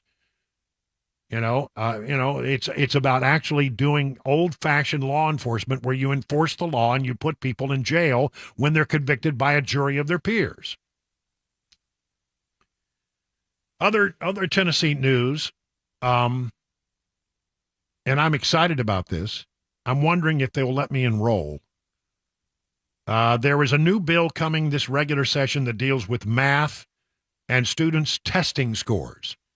Can I sign up for this? You have to know how this is being proposed by Scott Sapicki and others, and I think it's a great idea. We're way behind in the state of Tennessee on math. Kids aren't doing math the way they should be, and a lot of this has to do with the COVID breakdown. You read, once you learn how to read, well, okay, that's it. You learn how to read. There's nothing more that you need to learn after you learn how to read. Well, maybe to write, and write effectively, I think. But I mean, once you have that skill down, you don't need to be taught how to read every year. But with math, it's foundational. It's like building a wall with bricks. You start with addition, then you teach them subtraction, then division, multiplication, and you move into geometry, and then you did it, and everything is built upon what came before. And if you get behind, and this is what happened to me, and many of my era, there was a thing called new math. Don't get me started. But one way or the other, everybody gets behind. You can't catch up because you don't have the foundation. So they're talking about having a summer school tutoring that would help kids, but not keep them held back. This would be in addition to the retention thing. Controversial, I get it, but in this particular case, they're saying they're not going to keep them back, and they will not retain students, but they will give them supplemental education. Matter going before the state legislature in the next session. It is now 50 minutes past the hour of 4 o'clock. Hi, I'm Paul Winkler. Have you ever thought about why we invest in the stock market? Well, you often hear because we want to protect ourselves from inflation. Well, what is inflation? It's prices going up. Who's raising prices? Companies. What do you own when you own stocks? You own the companies raising prices, so it helps protect us from that. The other thing is this. Think about the most successful people you know. They're typically business owners. And you get to be a business owner when you invest in the stock market. Now, if we think about the stock market, a lot of people worry about, well, what if the stock market drops and it never comes back? Well, this is another thing that I like to explain to people. If the stock market goes down and it never comes back, what does that mean? That means that earnings went down and they never came back up again. So earnings went down. If earnings go down, what else goes down? Taxes go down. If taxes go away, what else goes away? The government goes away. If the government goes away, the FDIC goes away. So think about it. Everything is built on the stock market. That's why I don't ever worry about the stock market going down. Everybody has the same goal in mind when stocks go down. Get it to come back up because we got to get earnings to come back up. Now, you have two things at your control to get earnings to come back up. One is sales. We can change what we're selling or sell more of whatever we have if we can. And if we can't do that, we can reduce our expenses. And that's exactly what companies do. You'll notice that they lay off people when things get bad, and hence that is why the stock market has recovered from every downturn throughout all of history. Now, if you want to learn more about our approach to investing and financial planning, go to paulwinkler.com and set up a free 15-minute phone call or call 615-851-1950.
The latest on the attacks against Israel.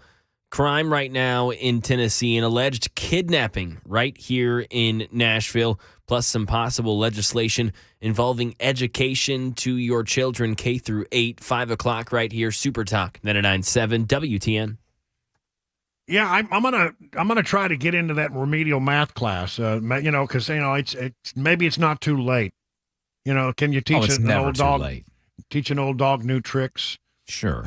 Maybe you could teach me some math. I'd like that. Another thing that happened that we really haven't had time to talk about, and this is a big dog deal if you care about Second Amendment rights and about the vibrant economy we have here in Middle Tennessee. Smith & Wesson officially moved into and opened up their new manufacturing facility. They moved it from New England to Tennessee, and it's really quite a feather in our cap, representing millions of NRA members and gun owners. The NRA was proud to be the tip of the spear for the passage and enactment of a law that made this possible. Smith & Wesson, established in 1852 in Connecticut, now is located in Maryville, Tennessee, 650,000 square foot headquarters. Hey, Smith & Wesson, welcome to Tennessee. Good to have you in our backyard. Got you. They got our 6 down there.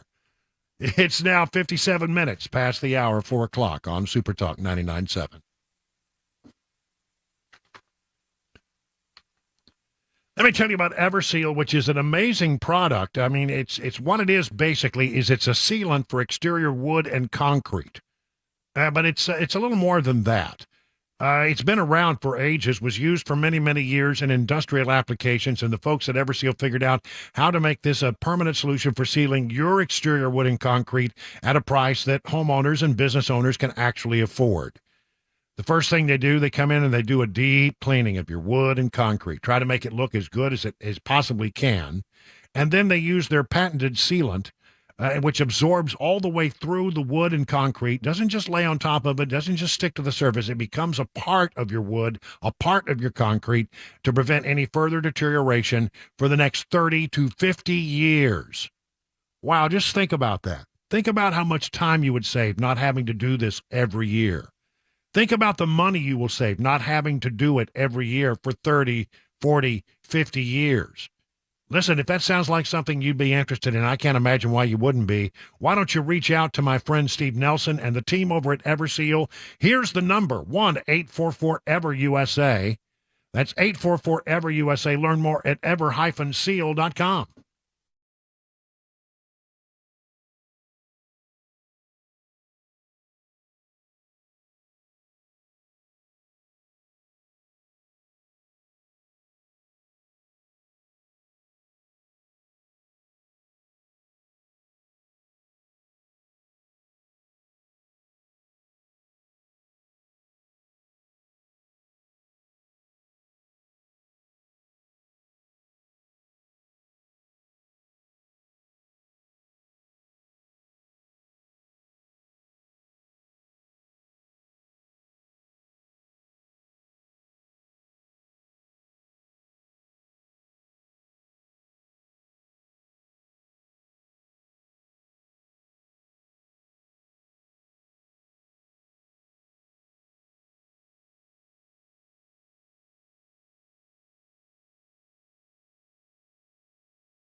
Five o'clock, I'm Mac Maury with your top story. 74 degrees right now in Nashville. Complete weather forecast. Latest traffic report on the way in 5 minutes.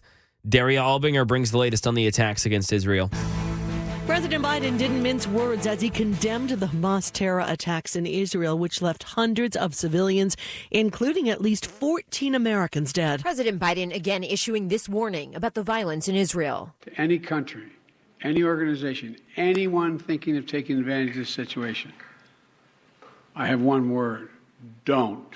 National Security Advisor Jake Sullivan later said that the U.S. has enhanced its force posture in the Middle East to strengthen deterrence, but that the carrier USS Gerald R. Ford was not moved to the eastern Mediterranean for Hamas. Sullivan said it was moved to send a message of deterrence to other states or non-state actors that may try to widen the war. Karen Travers, ABC News, the White House. The IDF says the first plane carrying ammunition from the U.S. arrived at an Israeli military base. Health officials in Gaza say at least 900 people are dead. Some crime in Tennessee. Channel 4 says that a man, 44-year-old Marcus James Company, was arrested yesterday for allegedly kidnapping 2 women. One of the victims was taken while she was working for DoorDash. She had her phone, kept her mom up to date with what was happening. That mother then relayed everything to police. The victims claim that Company held them at gunpoint, threatened to kill them. The woman then escaped from the car. Company ran into a wooded area until he was caught by a canine. He remains jailed on a $121,000 bond. And staying in Tennessee, there's a bill state lawmakers will consider during the regular session dealing with math and students' test scores. Education Instruction Subcommittee Chair Scott Sapicki tells News 2 it would require summer school or tutoring for students scoring below the benchmark on their TCAP or universal screener, and would apply to all K-8 students, not just third grade. This proposal we're coming up with has nothing to do with retention. There's no retention in the bill at all. And statewide in Tennessee, about 34% of students tested proficient in math last school year. That's the latest news. Traffic and weather on the way. I'm Mac Morey, WTN News.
It's the Drive at 5. That's right, third hour of this big 4-hour extravaganza. Thank you so much for joining us here on this 10th day of October. Beautiful day, so beautiful.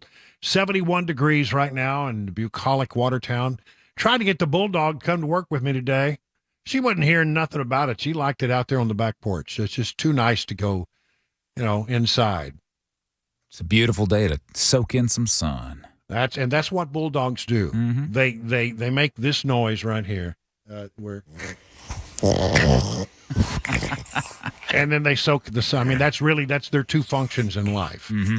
And today she's just happy on the back porch with the sun beating down, and didn't want to hang with Dad at all today. She's off hanging out in Grogu's garden. So listen, we do have two stories that we're following. One, of course, is what's happening in the Middle East. We'll get to that in just half a second. I want to mention also that right now on Capitol Hill, behind closed doors, Republicans are gathering to try to decide who will be the next Speaker of the House. Now, I don't know what to tell you here. We know that it's Steve Scalise and Jim Jordan are the two names that are out there. According to what I've seen so far in commitments, neither one of them has 217 votes. Yeah, because there's a vacancy in Congress. You need 217 votes to become Speaker. Normally it's 218. And so they're meeting behind closed doors. Kevin McCarthy says that we should not come out until someone has enough votes to win. See, they're doing it behind closed door because they don't want to have what happened on the floor where you go 15 rounds and it's ugly. They don't want all that ugliness out there. So they're doing it behind closed doors. And then when they get someone who can garner 217 votes, then they'll take it to the floor of the House and do it then for real. I have a story that is 5:44. So this is about what? East Coast time, about an hour ago. About an hour ago. Kevin McCarthy asked members not to nominate him for Speaker. Now, there had been a report that he was thinking about, coming back, throwing his name into the hat. On Monday, he had seemingly opened the door, according to The Hill, for a second run, and some reports emerged earlier Tuesday that his allies were trying to find a way for him to regain the gavel, and he says, I have asked the members not to nominate me. So Kevin McCarthy, although apparently he thought about it, is not going to be among those running for the office of Speaker. So will it be Steve Scalise? Will it be Jim Jordan? Will it be Donald Trump? Who knows who's it going to be? But it's not something that I think is going to be decided very quickly. We'll stay on top of that story today. Now, let's turn to the Middle East, where there are new developments. The president came out today and said the situation is bad. As far as Americans are concerned, we now know that there are 14 Americans who have been killed in the actions there in Israel carried out by Hamas. This is an act of sheer evil. More than 1,000 civilians slaughtered, not just killed, slaughtered in Israel. Among them, at least 14 American citizens killed. Parents butchered using their bodies to try to protect their children. Stomach-turning reports of babies being killed. Entire families slain. Young people massacred while attending a musical festival to celebrate peace. Women raped, assaulted, paraded as trophies. There's still so many families desperately waiting to hear the fate of their loved ones, not knowing if they're alive or dead or hostages. Infants in their mother's arms, grandparents in wheelchairs, Holocaust survivors abducted and held hostage. Hostages whom Hamas has now threatened to execute in violation of every code of human morality. It's abhorrent. The brutality of Hamas, these bloodthirstiness brings to mind the worst rampages of ISIS. This is terrorism. So in this moment, we must be crystal clear. We stand with Israel. We stand with Israel.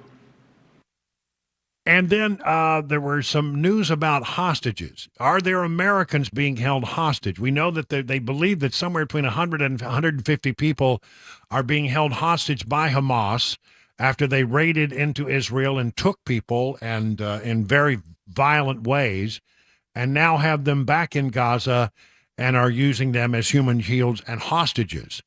Or how many Americans are involved? Well, we don't know. We now know that American citizens are among those being held by Hamas. I've directed my team to share intelligence and deploy additional experts from across the United States government to consult with and advise Israeli counterparts on hostage recovery efforts. Because as president, I have no higher priority than the safety of Americans being held hostage around the world. The United States has also enhanced our military force posture in the region to strengthen our deterrence. The Department of Defense has moved the USS Gerald R. Ford Carrier Strike Group to the Eastern Mediterranean and bolstered our fighter aircraft presence. And we stand ready to move in additional assets as needed. Let me say again, to any country, any organization, anyone thinking of taking advantage of this situation, I have one word: don't. Don't. That is a message that seems aimed at Iran, who is, of course, a known supporter of the actions of Hamas. And, you know, we are getting word that the aircraft carrier strike battle group will not be used in any actions in Gaza. That's up to the Israelis. That's basically, it seems as if they have placed the battle group, which includes an aircraft carrier, a bunch of different ships, and a submarine, in between the situation there in Israel and the situation in Iran. So it's kind of like, if you're going to come in there and you're going to mess with and get involved in this Iran, you're going to have to go through this battle group that is out there, the USS Gerald Ford and all of the ships associated with it. That seems to be what that's about. But you notice he said we have hostages. He didn't say how many. After the president spoke, there was a briefing in the White House briefing room. The president's national security advisor, the man who's at the very top of the national security apparatus with getting information and relaying it to the president of the United States and setting policy for national security, is a guy named Jake Sullivan. And he says, well, we know that they have some. We just don't know how many, but it could be 20 or more. We know that U.S. citizens are among the missing, and we know that U.S. citizens, as the president just said, are among the hostages. We are working with the Israeli government and with our regional partners on every aspect of the hostage crisis, including sharing intelligence and deploying experts from across the U.S. government to advise the Israeli government and coordinate with them on hostage recovery efforts. We believe that there are 20 or more Americans who at this point are missing, but I want to underscore and stress that does not mean necessarily that there are 20 or more American hostages. Just that is the number who are currently unaccounted for. We will work hour by hour, both to determine whether we can account for any of those Americans or to confirm exactly what the number of Americans are being held hostage, and we will come back to you with that information as soon as we have it. So they don't know. They know that Americans are being held hostage, but they don't know how many are being held. And, you know, you say 20 are missing. That doesn't mean they're all being held hostage. Some of them may have died. Some of them, you know, may be unaccounted for, but they're okay. That often happens. But there are 20 people who are considered now missing, and a fair number of those could well be hostages. We just don't know. In fact, there's a whole lot we don't know. It looks like the intelligence services of Israel and the United States, who Israel relies upon for a great deal of its intelligence, completely missed this whole thing. In fact, it was just 2 weeks ago that this Jake Sullivan guy was saying that things were perfectly good and calm in the Mideast. The Middle East region is quieter today than it has been in 2 decades. Nobody asked him to sort of explain, you know, that statement, but they did ask him, how did we miss all this? How did it happen without us having any signs or signals that something was up? The Israeli government has placed a high premium on its intelligence capacity as it relates to Hamas, as it relates to the West Bank, as it relates to Hezbollah, and why it is that they did not have warning from this is not a question that I can answer from this podium. What about U.S. intelligence? Was there anything in what crosses your desk that would suggest that this was coming? We did not see anything that suggested an attack of this type was going to unfold any more than the Israelis did. That's astonishing. We have very good capabilities, and I suspect part of this might have to do with the fact that we take the intelligence capabilities that we have, and they're not so much focused on the Middle East, where Jake thought everything was fine 2 weeks ago. No need to be worried about the Middle East. I think those intelligence assets were then aimed at trying to help our Ukrainian fighters, because, you know, one of the things that we provide them a lot of weaponry. We also provide them with a lot of intelligence that helps them keep the advantage on the battlefield. We have our assets, I think, aimed at Ukraine right now, and perhaps because of that, we missed what was happening in the Middle East. But at least he gave an honest answer to it. They didn't see it coming.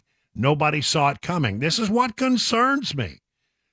Because, you know, as I won't go into the whole thing again because I've already done a whole big segment on it, but I'm worried about those people who've come into this country who do not have our interest at heart, who might be in here plotting now, and I don't think we're looking for them. I don't think we know who they are. We don't know where they are. But I guarantee you they're out there, because they took advantage of the chaos on the southern border. Okay, enough on that. Very quickly, Jake was asked, what kind of evidence do you have about Iran's involvement in helping Hamas carry out this attack? They don't have any. Look, we've said since the beginning that Iran is complicit in this attack in a broad sense because they have provided the lion's share of the funding for the military wing of Hamas. They have provided training. They have provided capabilities. They have provided support. And they have had engagement and contact with Hamas over years and years. And all of that has played a role in contributing to what we have seen. Now, as to the question of whether Iran knew about this attack in advance or helped plan or direct this attack, we do not, as of the moment I'm standing here at the podium, have confirmation of that. Wow. There's so much they don't know. It is frightening. Is this the gang that can't shoot straight? Listen, I'll tell you what I think. I think that they talk about the $6 billion and should we freeze that money? I got a plan. I got a plan for you with that $6 billion. First of all, you need to know that Jake Sullivan says they will be coming to Congress to ask for money for Israel and Ukraine. The president was very clear today that we will be making a request to the Congress, and it will include a request for funding for support to Israel. And he has also been equally clear that we are going to renew our request to the Congress for aid to Ukraine. What exact form that all takes, that will be worked out and presented by others, not by me. But the notion that we're going to go up and ask for Israel aid and ask for Ukraine aid, that's unequivocal. We are going to do that. All right, so where can they get that money? I got a great idea. What about that $6 billion that you released to Iran? You say, well, none of that money has been taken. None of that money has been, used. So refreeze it and then seize it.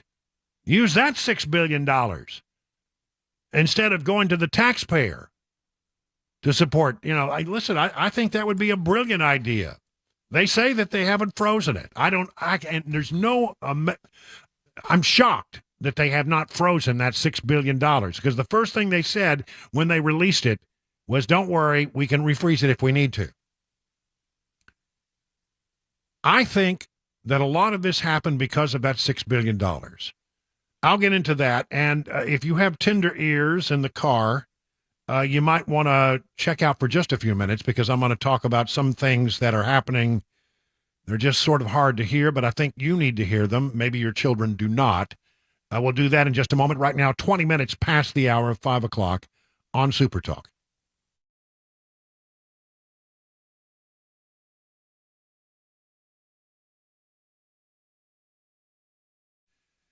DT McCall, man, I'm telling you, it's a place you go if you need furniture, you need appliances, you need a mower. I mean, whatever you need for your home, chances are you're going to find it at DT McCall and Sons.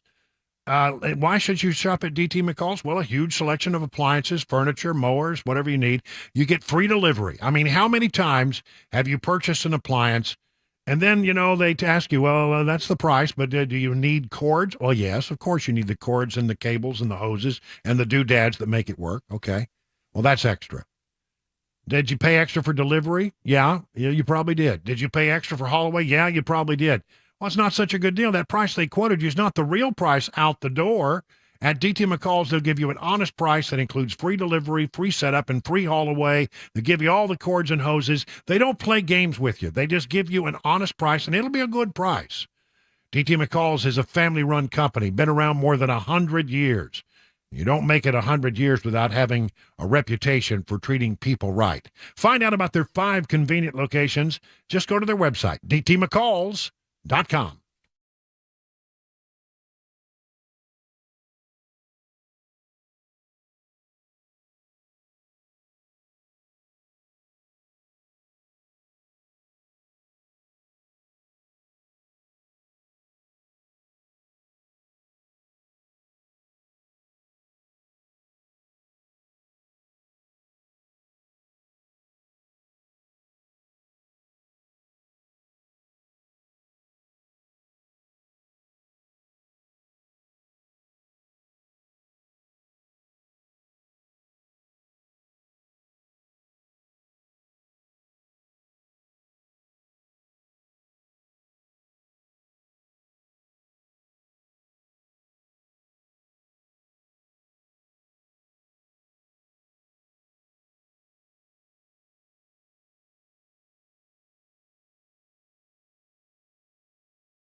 House Republicans in a closed-door meeting talking about candidates and who may be the next Speaker of the House. We'll let you know what's coming out of that meeting at 5:30 here on Super Talk 99.7 WTN. Right now, 5:25, that means it's time for... Spanning the globe to bring you the constant variety of sport. The thrill of victory. And the agony of defeat. It's time for the wide world of sports with Mac Morey. And now here is the host of our program. You know him, you love him. You just can't live without him. The one, the only, Mac Morey. Woo! There we go. There we go. How's it going, everyone? And the crowd goes wild, you know. Listen, it's appointment radio. We'll. By the way, I'll get to that other story I told you about in a minute. But we can't divert away from what is really appointment radio here as we talk about the world of sports briefly on Super Talk 99.7. Take it away, Mac. What's our topic today? Well, since I thought we hadn't really talked a lot about it, which is crazy because we're already halfway through the college football season. Why not? Wow. We're in the South. Let's talk about the SEC, the best conference in all of football, or what most years is. You could maybe make an argument this year, but the SEC. So I figured we would just go first off, starting with the hometown team, the Tennessee Volunteers. Right now, 4-1 on the year, 1-1 in the conference in what is a muddled SEC East. Just taking a look at the SEC East, you got Georgia on top. Looks like they'll remain there. Way to go, Weber. Behind them. I wasn't going to say anything. Behind them, you got a Kentucky team that's looked really good for the most part, besides what was a bad loss against aforementioned Georgia.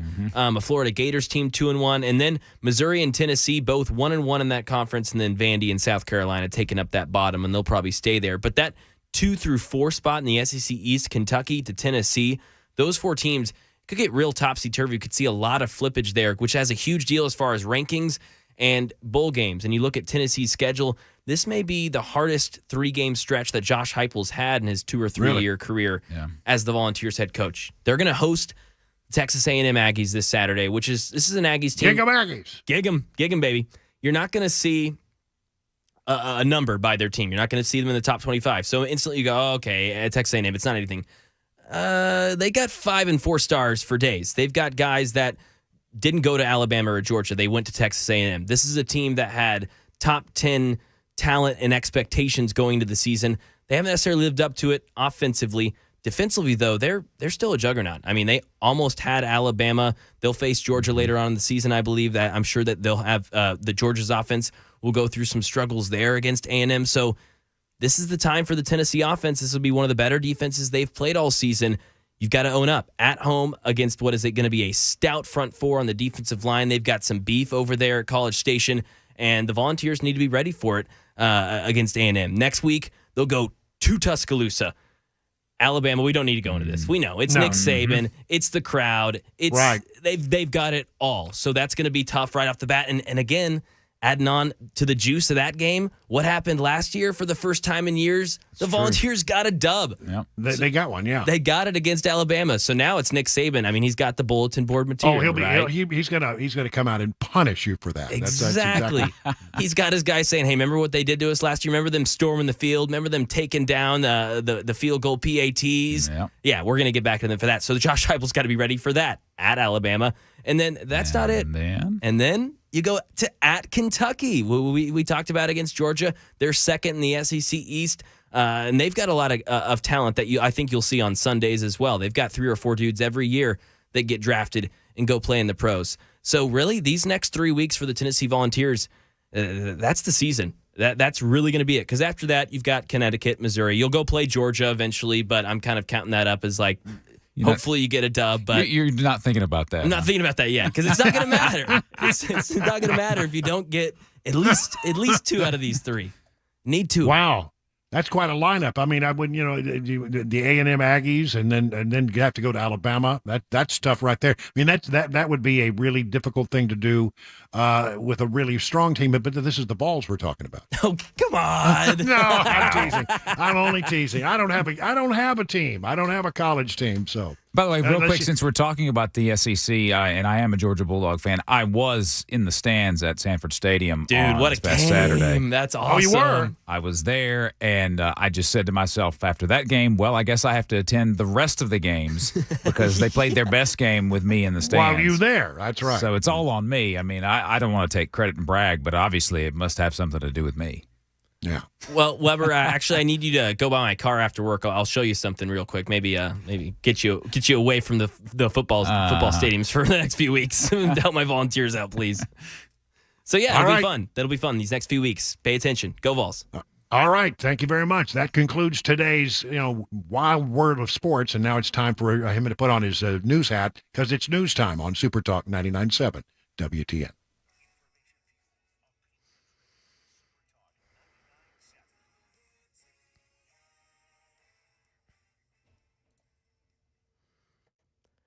5:30, I'm Mac Maury with your top stories. Right now, mostly sunny, 72 degrees on Music Row. Got a full weather forecast, the latest traffic report on the way in 5 minutes.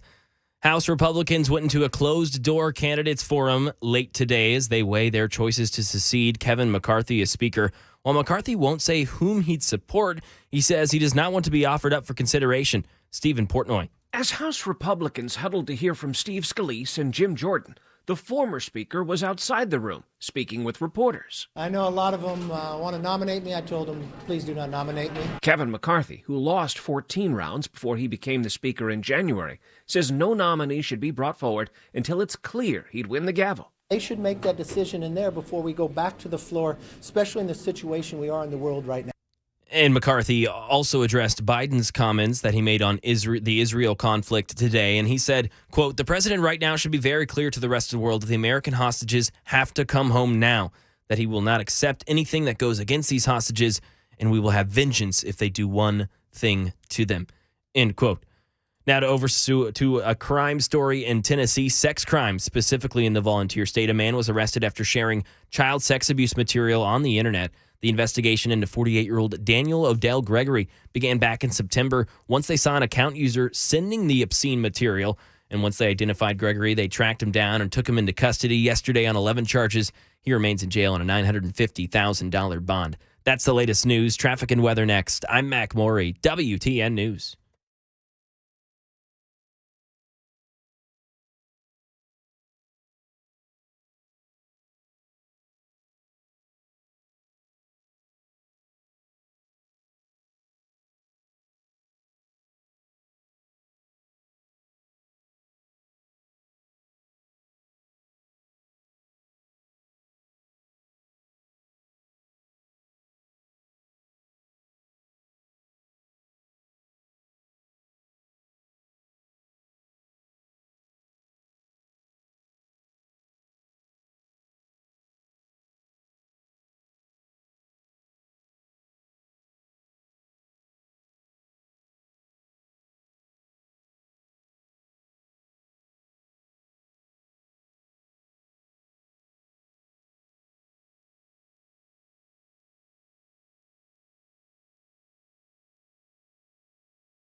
Let me talk about King and Associates Insurance in Brentwood, who've been in business as an independent agency for some 25 years. An independent agency is what you want. You know, let me tell you why. Well, number one, they will care about you as the customer. You're not just a number. You're just not an account number. You know, if you go to one of these website insurance companies, you know what? You are never going to be able to get to talk to a human being. But if you call this number, 615-329-8121, you don't reach a call center. You don't get a message saying, hey, please stand by. Your call is important to you. If it's important to you, they would have somebody to answer it. And there at T. King and Associates, they actually have a human who will answer the phone every time. And then that person will put you in touch with the person who can help you. Not the maddening wait on phone for hours and hours and hours trying to get a hold of a real human being. The other thing is, because they're an independent agency, they can shop around. They're not required to just take whatever they sell. They can look over here. They can look over there. They can find the policy that is perfect for you. They don't have to shove a square peg into a round hole. That is a big, big deal. You'll get better coverage. You'll get probably, if everything goes the way it should go, and it often is, you're going to find a big savings here. And especially if you bundle, multi-policy discounts can be 20, 25, 30, 35%. So listen, get your royal review.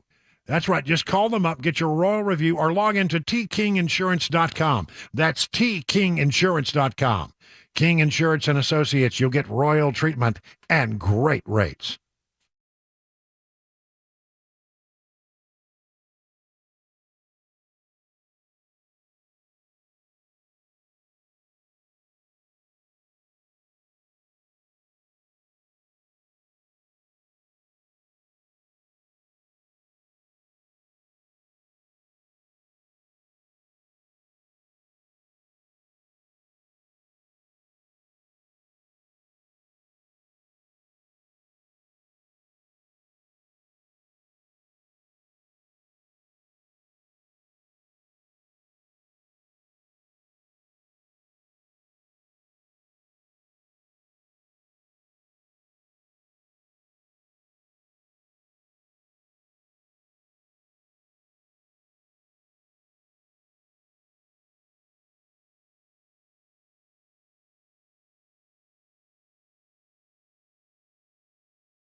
It's 5:38 on Super Talk 99.7. I'm Brian Wilson. Getting back into the story about Iran and Israel and Hamas and all of this stuff.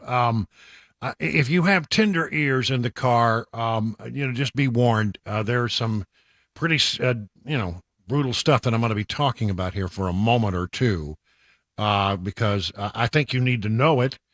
But I also, want to give you the opportunity as a parent to protect the tender ears if you think that's something you want to do. Just a couple of minutes.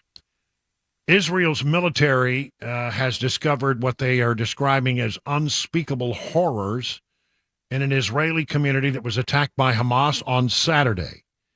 This, according to Fox News and the Israeli outlet I-24 News.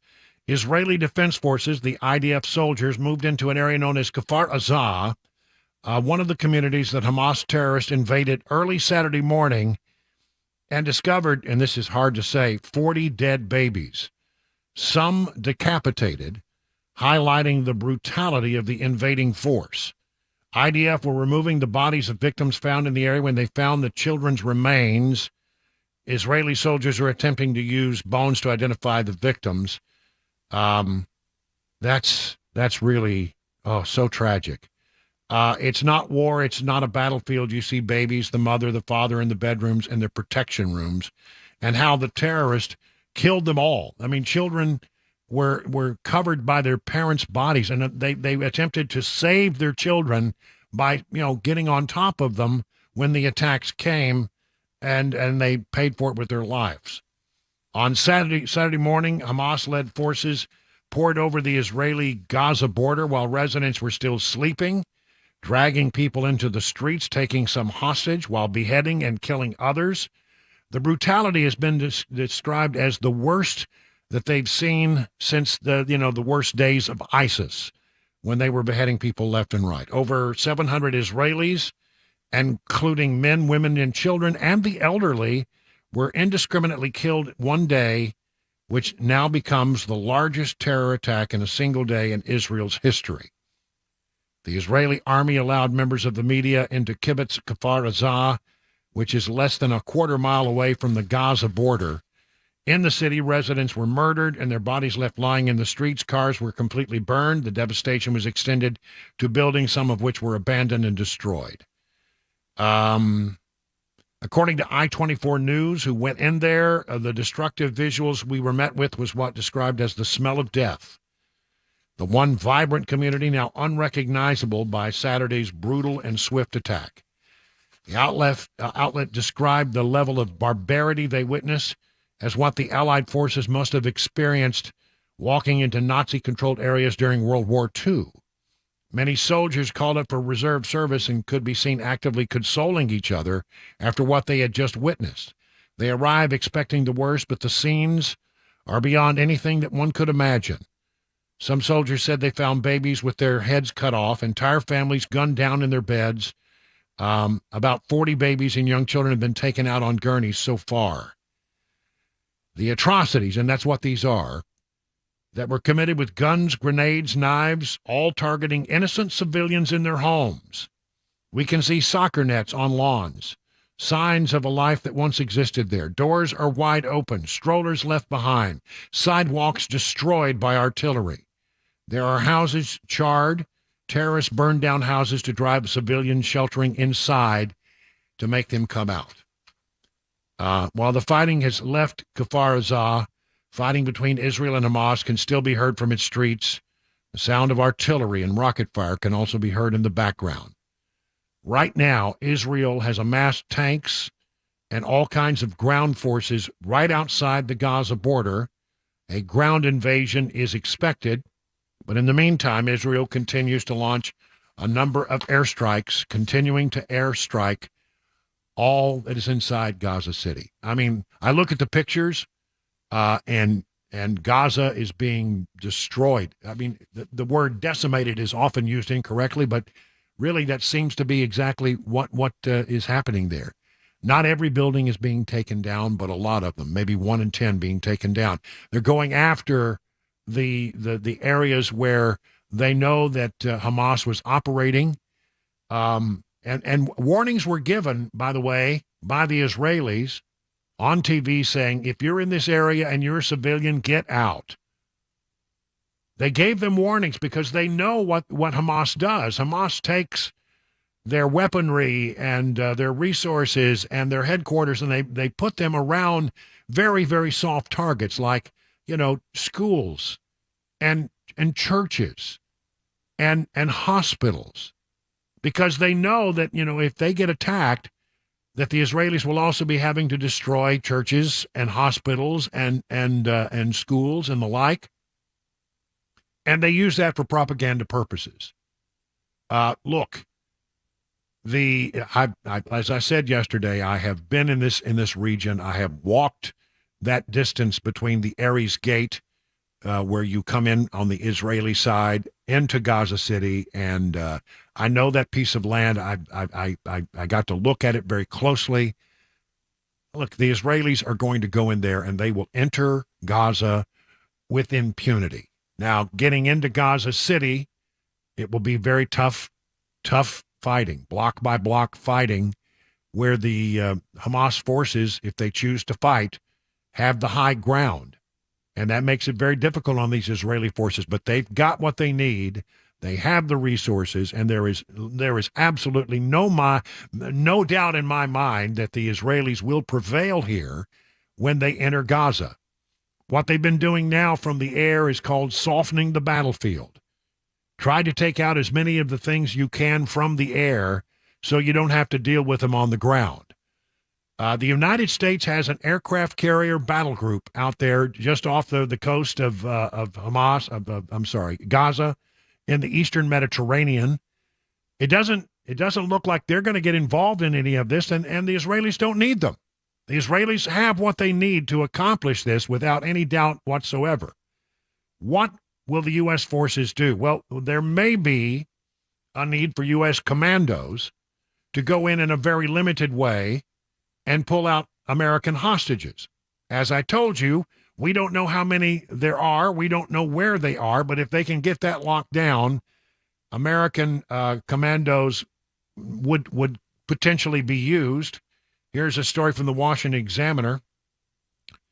With 14 Americans now confirmed dead in the hands of Hamas terrorists and others feared to be among the hostages Hamas has threatened to execute, the United States has not ruled out conducting a high-risk special operation commando rescue mission if U.S. citizens are confirmed among the kidnapped.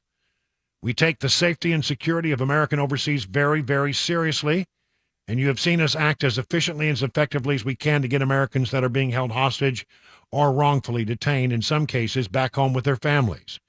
We will continue to do that in this case as well, said NSC spokesman John Kirby during a series of media appearances yesterday. We don't know how many there are. There may be as many as 20 Americans who are unaccounted for. Not all of those are potentially being held hostage.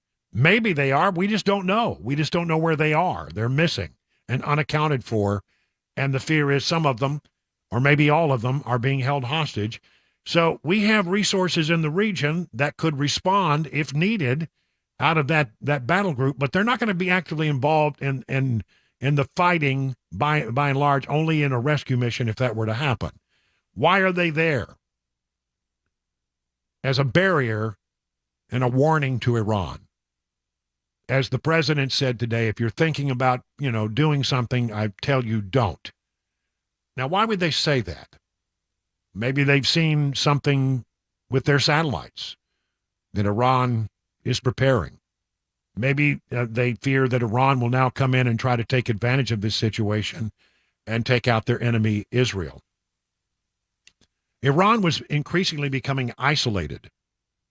It was reported by Brett Baer in a series of remarkable interviews with the Saudis and the folks in Israel before this all happened, that the Saudis and the Israelis were very, very close to a peace deal. And that would have isolated Iran in a much bigger way. And now, when that became known, because you had the Saudi crown prince saying, we are very close to a deal. You heard Bibi Netanyahu say, "Yep, we're excited. We're have some confidence, and we think there may be something in the offing. We're happy to hear that the Saudis think they're very close." Well, with that happening, the Iranians felt like, well, they're going to get isolated. Already, peace deals have been cut all over the region, and Iran was becoming increasingly isolated in that region. So part of what has happened here seems like it's aimed at blowing all that up. And I think it maybe has, because we now hear that the negotiations are on hold. But that's not the most important thing right now. The most important thing now is to make sure that Hamas is completely annihilated, not just damaged, not just, pushed back, not just reduced in its capacity, that there is not one remnant left of Hamas inside Gaza or in other places. I think the Israelis will take care of that. And I think that what we're there to do is to make sure that Iran stays on the outside as that ground war begins to happen. Listen, folks, this is a difficult situation that is not going to be resolved in a day or 2 or 5 or 10. This is a war that is going to go on for some time now.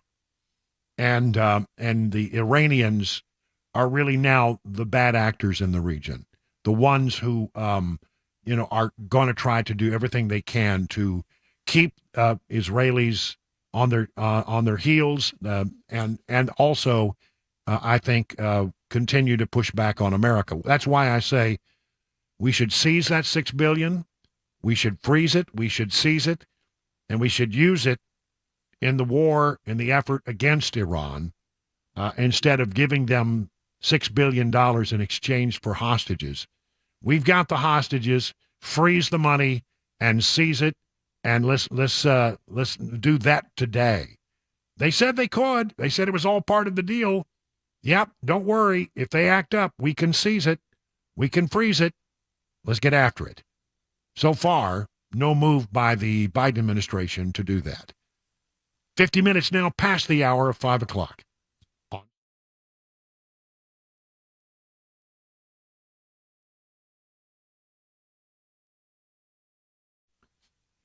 Gold has been used as money for millennia. It's a tried and true store of value and consistent across generations.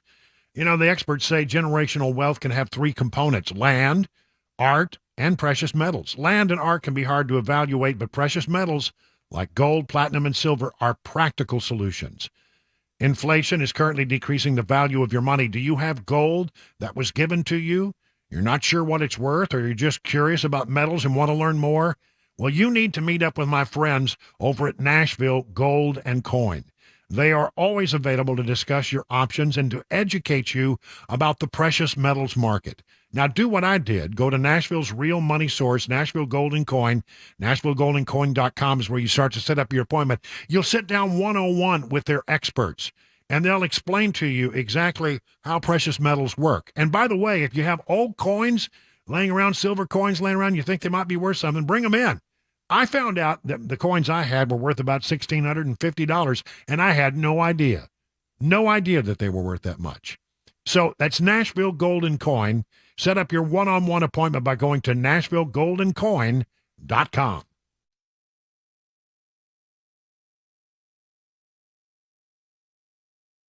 Hi, I'm Paul Winkler. Have you ever thought about why we invest in the stock market?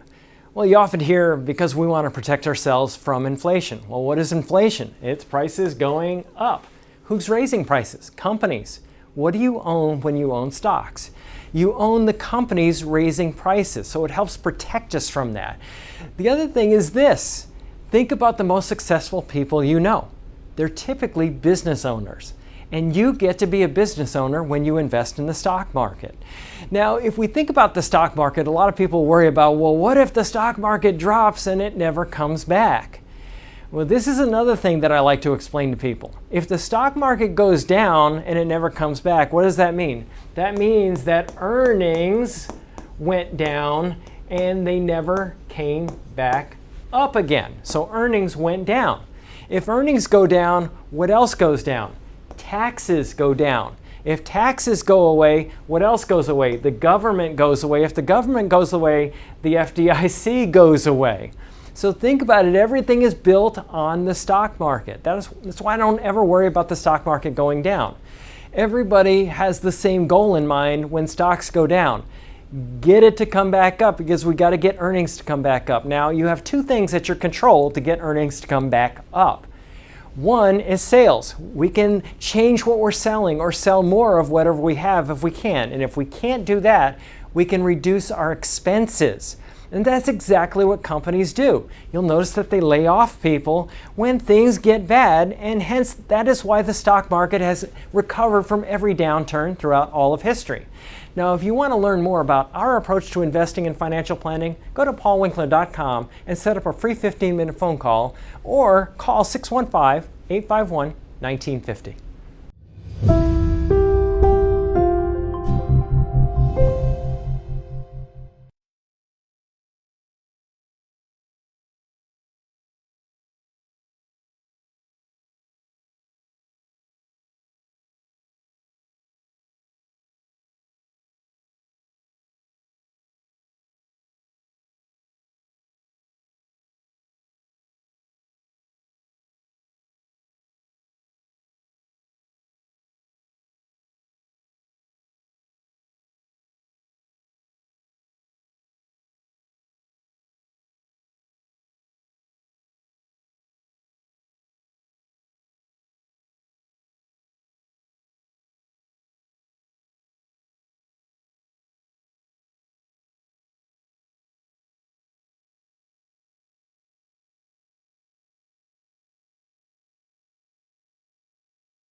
So how are you faring in this rough and tumble market? The experts at Beacon Capital Management understand it can be scary. Up one day, down the next, up and down. You sweat over every little movement in the market. But here's the thing. Beacon Capital Management has a plan that can help you assess where you are and then help you to make any mid-course corrections that you might need so you can retire the way you want to retire. Wouldn't it be great to have peace of mind that you're on the right path?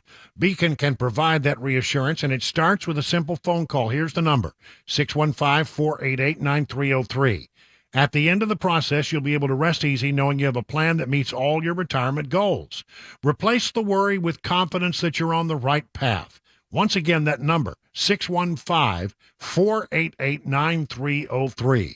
The experts at Beacon stand ready to take your stress away. Learn more at askbeaconnow.com.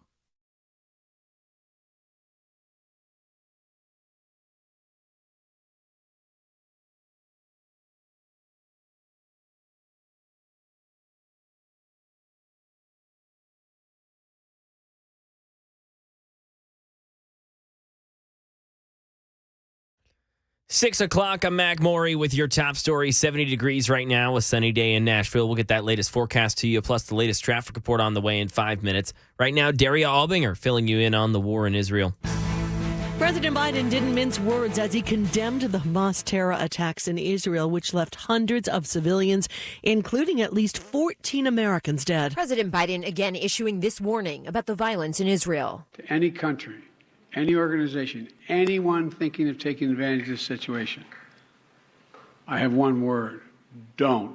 National Security Advisor Jake Sullivan later said that the U.S. has enhanced its force posture in the Middle East to strengthen deterrence, but that the carrier USS Gerald R. Ford was not moved to the eastern Mediterranean for Hamas. Sullivan said it was moved to send a message of deterrence to other states or non-state actors that may try to widen the war. Karen Travers, ABC News, the White House. The IDF says the first plane carrying ammunition from the U.S. arrived at an Israeli military base. Health officials in Gaza say at least 900 people are dead. The nation's capital, House Republicans are holding their closed-door meeting to hear from the next House Speaker candidates, but it appears there's still no consensus choice for tomorrow's scheduled vote. Andy Field. This could be a very short campaign. Two top House Speaker candidates, Jim Jordan and Steve Scalise, each getting 5 minutes to make their case, followed by a lot of questions from the rest of their Republican caucus, and then 2-minute closing statements. But members say that neither candidate has the 217 party votes they'll need to take the Speaker's gavel, something that must happen for the House to get back to business.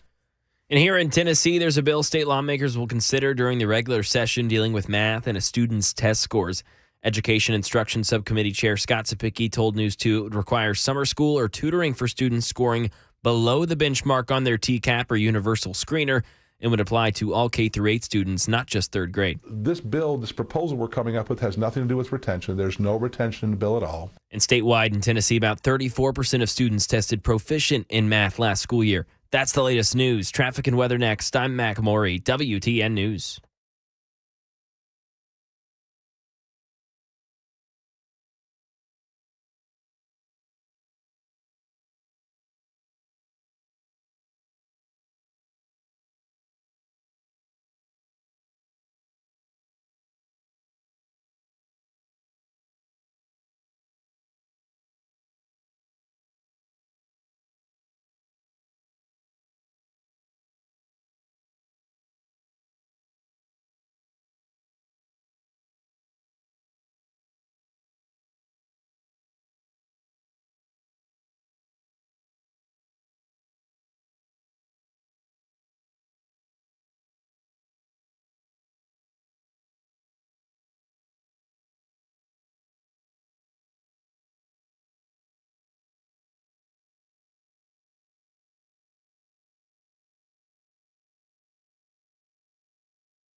Well, good afternoon, good evening, everyone. 6 minutes now past the hour of 6 o'clock on Super Talk 99.7. Hour number 4 now underway here on The Drive. We will drive you home and drive the liberals a little bit crazy if our effort is successful. That's the goal.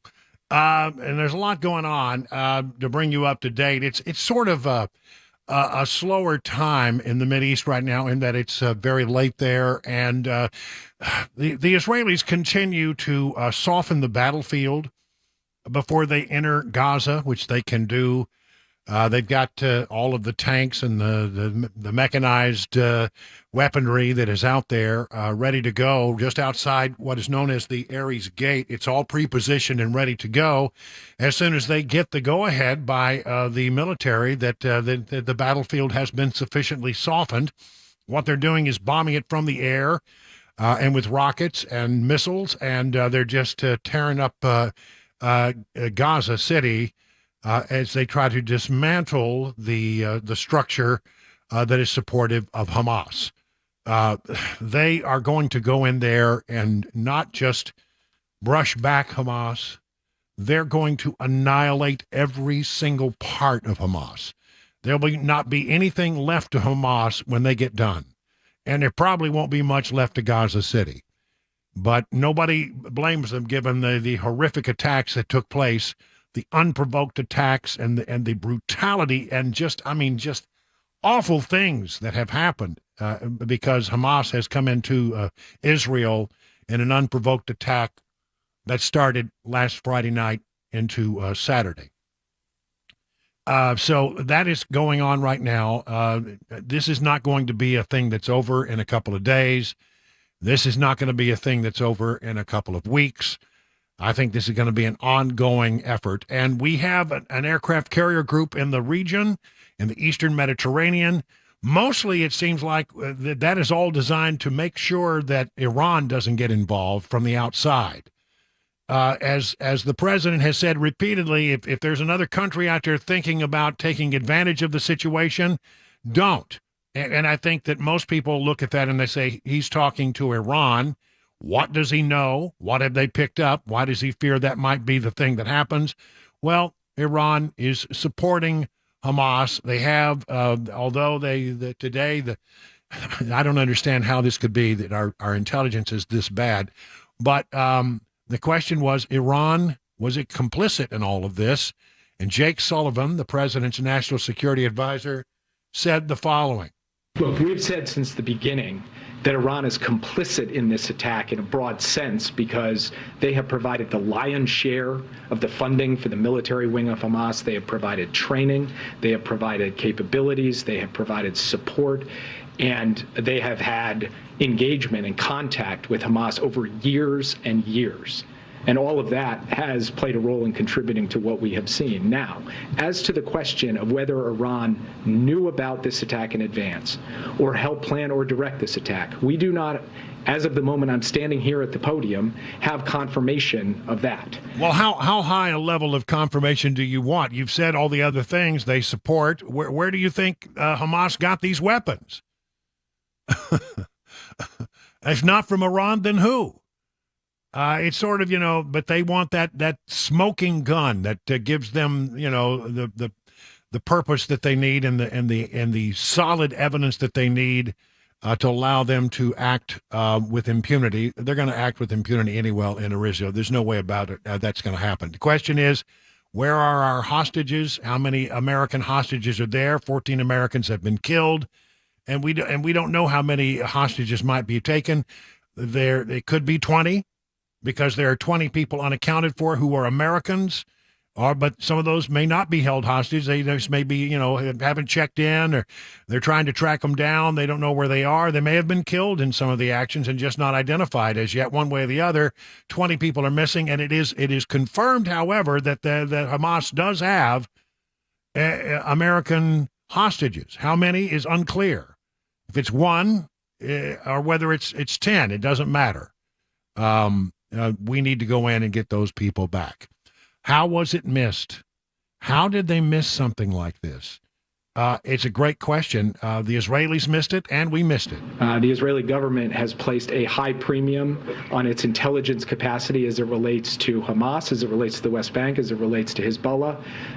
And why it is that they did not have warning from this is not a question that I can answer from this podium. What about U.S. intelligence? Was there anything in what crosses your desk that would suggest that this was coming? We did not see anything that suggested an attack of this type was going to unfold any more than the Israelis did.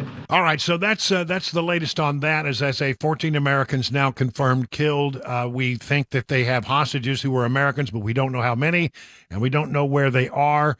Those are the American interest. The Israelis have put ground troops just outside the Ares Gate, outside of Gaza City, making preparations to enter a ground war with inside Gaza, which they will control. They have all of the assets, resources, training, expertise that they need to dominate that situation. And as someone who has walked that stretch of land between between Israel and Gaza, you quickly understand that there is only one possible outcome here once Israel goes inside, and that is the annihilation of Hamas.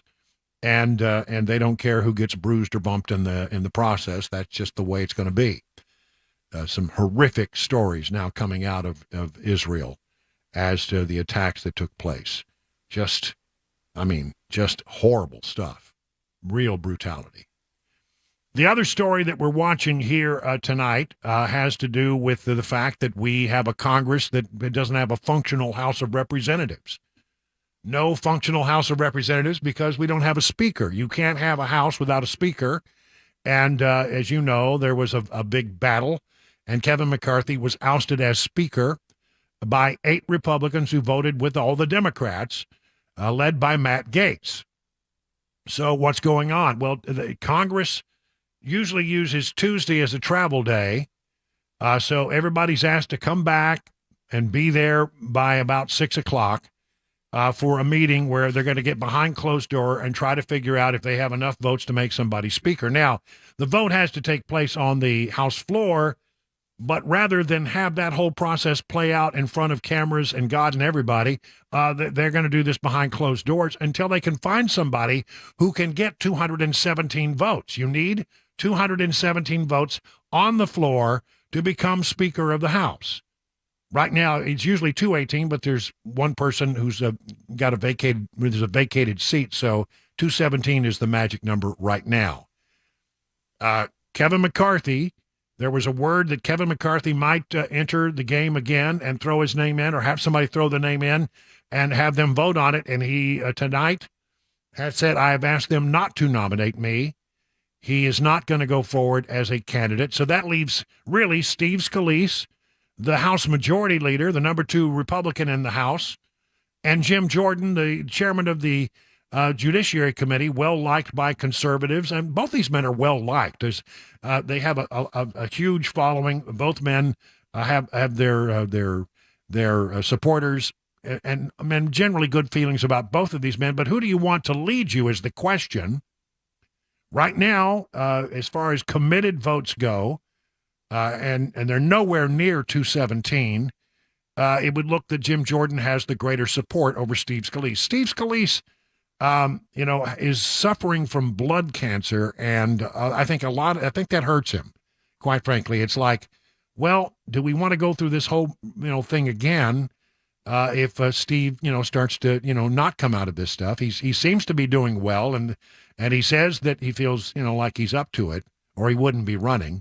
But I think that is in the back of many people's minds, and I think that's one of the reasons why Jim Jordan's well thought of, and Jim Jordan is a great spokesman for the Republican and conservative cause. And so who knows, can either one of these men get enough support that they can then go to the floor of the House and get 217 votes? So that's what's happening right now. They're behind closed doors as we speak. Here's what the Hill says. House Republicans are set to hear Tuesday from the 2 declared candidates for Speaker, Steve Scalise, Jim Jordan. Neither Scalise nor Jordan nor former Speaker Kevin McCarthy, who on Monday left the door open, he did, but they've taken that back, has emerged as a clear front-runner. The Tuesday evening forum comes as the GOP enters a critical stretch during which the conference must select a nominee and hold a speaker election on the House floor, all while eyeing a fast-approaching funding deadline. And, of course, there will be a request for funding to support Israel. Here are some of the updates that are happening as reporters are standing outside this door. Nancy Mace, this is funny, weird, funny, strange sense of humor. Nancy Mace, Republican of South Carolina, walked into the Speaker Candidate Forum Tuesday wearing a white T-shirt with the red letter A on it, an apparent nod to a scarlet letter used to symbolize the public shaming of one's mistake. Mace was one of 8 Republicans who voted to oust House Speaker Kevin McCarthy and has received a lot of blowback from some GOP lawmakers. She said on Sunday she intends to support Representative Jim Jordan, Republican of Ohio's bid for Speaker. McCarthy, although he has said he's asked that they not put his name into nomination, former Speaker Kevin McCarthy said the conference should remain behind closed doors until members know their nominee can win on the House floor. We went 15 rounds on the floor. I think that's where the world is today. They shouldn't come out of there until they decide they have enough votes for whomever they bring to the floor to become Speaker. He also, as I said on Tuesday, said, I've asked members in there not to nominate me. But on Monday, he did seem open to the idea of a second run for Speaker, saying, I'll do whatever the caucus wants me to do. Representative Tom McClintock, a Republican of California, is proposing removing members from the House Republican Conference if they take certain steps against the party. Under the proposal, which was obtained by the Hill, members would be removed if they don't back the conference nominee for Speaker of the House floor, vote contrary to the conference on rules votes, or sign a discharge petition put forward by Democrats. A member could be reinstated by a 2/3 vote of the conference. I doubt that's going to pass. But here's the bottom line. They are meeting, and there is no clear favorite. There is no one at this moment who can bring you 217 votes. That's the bottom line. So how long will it take them behind these closed doors? It's sort of like, waiting on the Cardinals to decide who the new pope is going to be.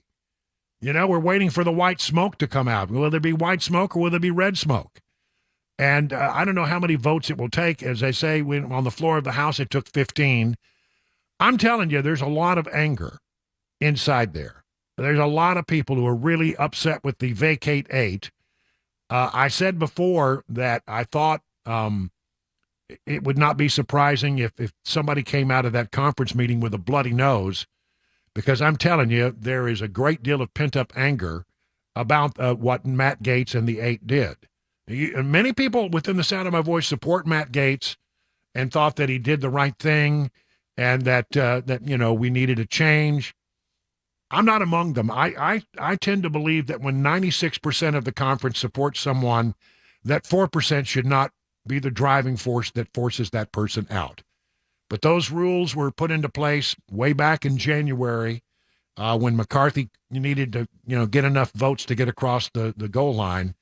And he said then, we'll set up a rule where if any one person comes and decides they want to force a vote on vacating the chair, well, that would probably mean that person would be vacated because you need, at the time, 218 votes. And if one person could derail an entire speaker, I don't think that rule is going to stand as we go forward. I think they learned their lesson on that one. It'd be interesting to see how they change that rule, but I think that rule indeed will be changed. Right now, 21 minutes past the hour of 6 o'clock on Super Talk 99.7 WTN.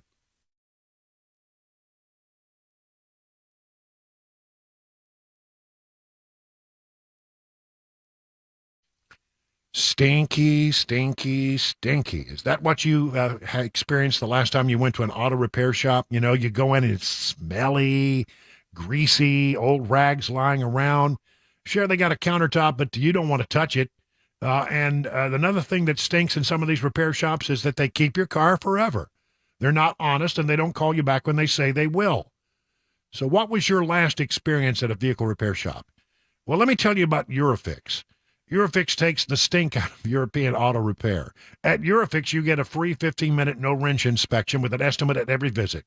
No high-pressure sales tactics. At Eurofix, you get a 3-year nationwide warranty and a free loaner car with every repair appointment, and never pay dealer prices. Eurofix, now located in Franklin, 100 Oaks, Murfreesboro, Belmead, and now in Mount Juliet. Just call this number to get your appointment. 844-EUROFIX. That's 844-EUROFIX, or visit myEurofix.com. That's myEurofix.com, and tell them your friend and radio buddy Brian Wilson sent you.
It's 25 minutes now past the hour of 6 o'clock. Brian Wilson in the chair, coming to you from bucolic Watertown, where it has been a gorgeous, just a stunning day. And right now it's getting into a cool evening.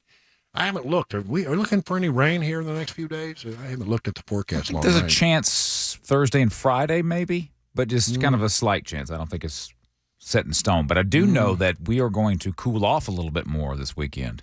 Yep. Let's see. Saturday, 68 for a high here, 59 on Sunday, 57 on Monday of next week. Yeah. So, and then it comes back up into the 60s. Oh, you know what? I still love this time of year. Me too. I love it when it's just a little cool in the evening and lovely 70, mid 70s, low 70 temperatures. As I said earlier, it was so nice out today. Normally I walk from the house and I go past the pool and then past Grogu's garden and into my garage. And normally if I say to the pup, If I say to Grogu, hey, you want to go to work? Boy, the ears perk up and she's really excited and she likes to go to work. I don't know why, because all she does is sit on the couch and sleep and make a noise like that, the whole time. That's all she really does. And but she loves to go to work. Today, no chance. Nah. She got to the backyard and she stretched out and she looked at me like, said, "No, I'm good. Go on. This will be just fine right here. I'll catch you later." Catch you later. I want to look real quickly at some of the numbers that we have with regard to some of the presidential 2024 races. There's some new polls in, and I think these are interesting. I mean, I'll just hit a couple of them real quick. Trump is doing very well in Nevada against other Republicans. In other words, for the Republican nomination in Nevada, he leads his nearest competitor by 52 points, which is really something. Emerson has a poll out of Ohio, and I think this is interesting, that if the election were held today and it was Trump versus Biden, Biden would lose by 12 points to Trump. Trump would win by 12. That's pretty amazing. And a sign that the former president is in pretty good shape in the state of Ohio. Looking at the entire, Democratic presidential nomination, there's a general election. General election poll that came in today from Harris X, and it says that if the general election were held today, they predict that Trump would win by 4 points. There are a lot of polls that are out there. I can go through and find. Usually, what you see is a lot of them say, well, it's a tie or one candidate is up by 1 or 2 points. Well, that's all within the margin of error. But there are a fair number of these polls that, if you look at them, start to show that Trump is maybe pulling ahead. I think I'm trying to click this on the fly. Let's see. Yeah, let's look at this one. Okay. The ABC Washington Post poll has Trump up by 10. Marquette had Trump up by 3. New York Post had Trump up by 3. Then you have a couple that are a tie. You have one that's Biden wins by 1, but the latest one is Trump up by 4. If you take all of this and you average it together, Trump leads Biden by 1 point. Now, in my world, I would call that TCTC, too close to call. But we've seen some polls from the battleground states, and a lot of them look very favorable for the former president. It may get complicated now that RFK is running as an independent. It may get even more complicated if the No Labels Party decides to throw out a viable candidate. We may have as many as 4 viable candidates, people who can actually draw a fair number of votes. The most successful third-party candidate in recent history has been Ross Perot, who pulled down 19% of the vote. What will happen if you have a couple of independent runs from people who, are not, a lot of people run for president, but I mean, usually there's only a few truly viable candidates.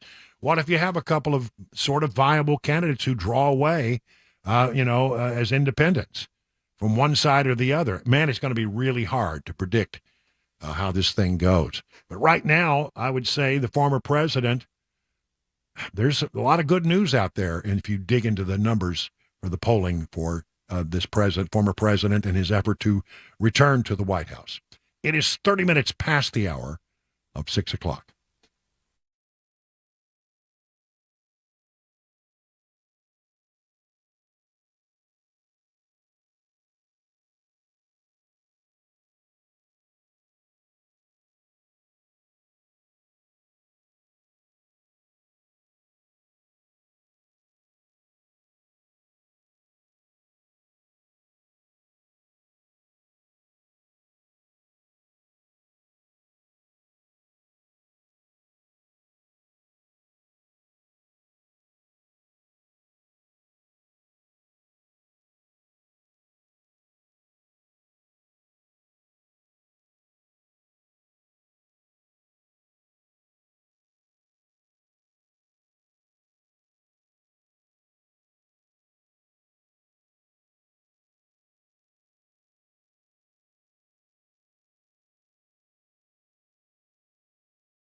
Let me tell you about the folks over at Busy Bee. I mean, this is the time of year where, honestly, you can have problems with your air conditioning or you can have problems with your heater. Either way, if they go out, you need both of them to be operating this time of year. So give the folks over at Busy Bee a call. Here's the number, 615-775-7833. They'll buzz right over to your hive, and they will take care of your problem. That's right. Put it on your honey-do list. You see what I did there? If you ever have questions about your services, all you have to do is call the office and ask to speak with the owners, William or Brandon, and they'll take care of you. You might also think about becoming a member of the Beehive Club. Starts for as little as $99. You'll get 3 thorough maintenance services, one aimed at heating, one aimed at cooling, one aimed at plumbing, no overtime charges 24/7, 10% off all repairs. Busy Bee Plumbing, Heating, and Cooling, your official Rude Pro partner. For satisfaction guaranteed, call Busy Bee, 615-775-7833, online at busybeehvac.com.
.37 now on Super Talk 99.7. Brian Wilson in the chair and on the air for another, 22 minutes, and then we'll hand it over to Mark Levin, the great one, who will carry on through the evening.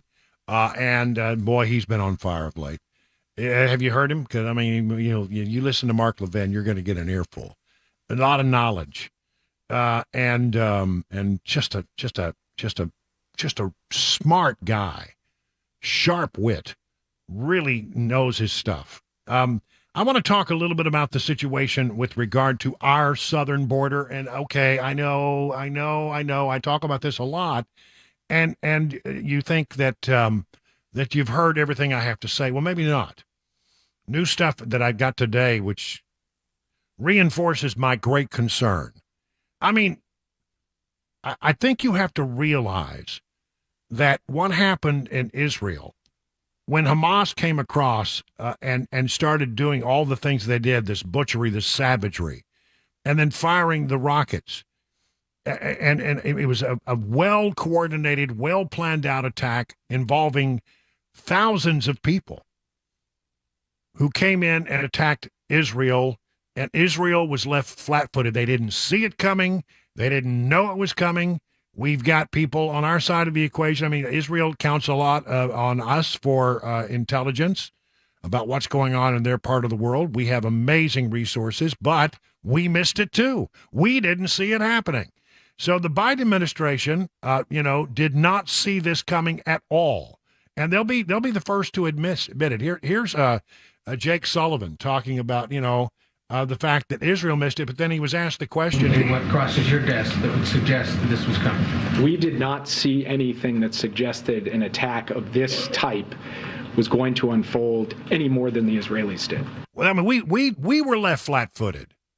All right, so, okay, I think maybe there's some answer to that. I think we have a lot of our resources aimed at Ukraine right now, and maybe we pulled resources away from the Middle East, and somehow things slipped through the cracks. One way or the other, whatever the answer is, we'll figure that out over time, but the bottom line is they missed it.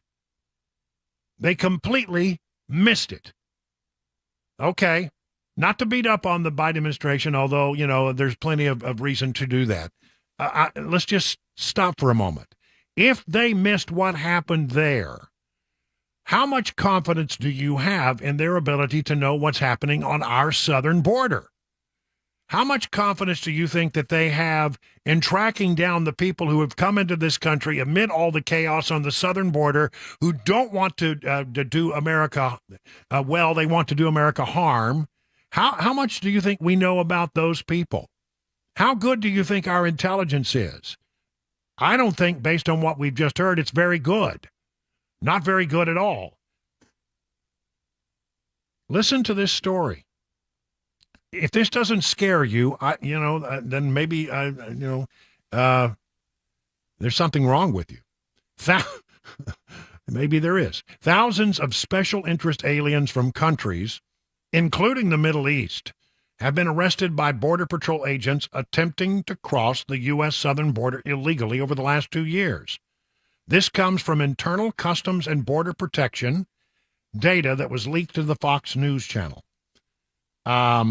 Special interest aliens from countries identified by the U.S. government as having conditions that promote or protect terrorism or potentially pose some kind of national security threat to the United States. How many of those folks do we know have tried to come into America?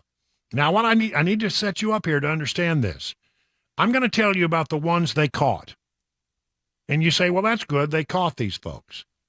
And what I would say to you, okay, well, if they caught 5 out of 10, the other 5 got through. How many people got through that didn't have any contact? This tells you that there were a lot of attempts, but how many people actually got through? How many people got sent back and came back and tried again a second time? Let me just listen to this. Listen to this. It's going to scare you. The data confirmed by multiple CBP sources and which reflects apprehension between ports of entry, not at your port of entry, but people are trying to cross a river or cross out in the middle of between towns, shows that agents encountered, these numbers are shocking, 6,386 nationals from Afghanistan. Who are they? Who are these people?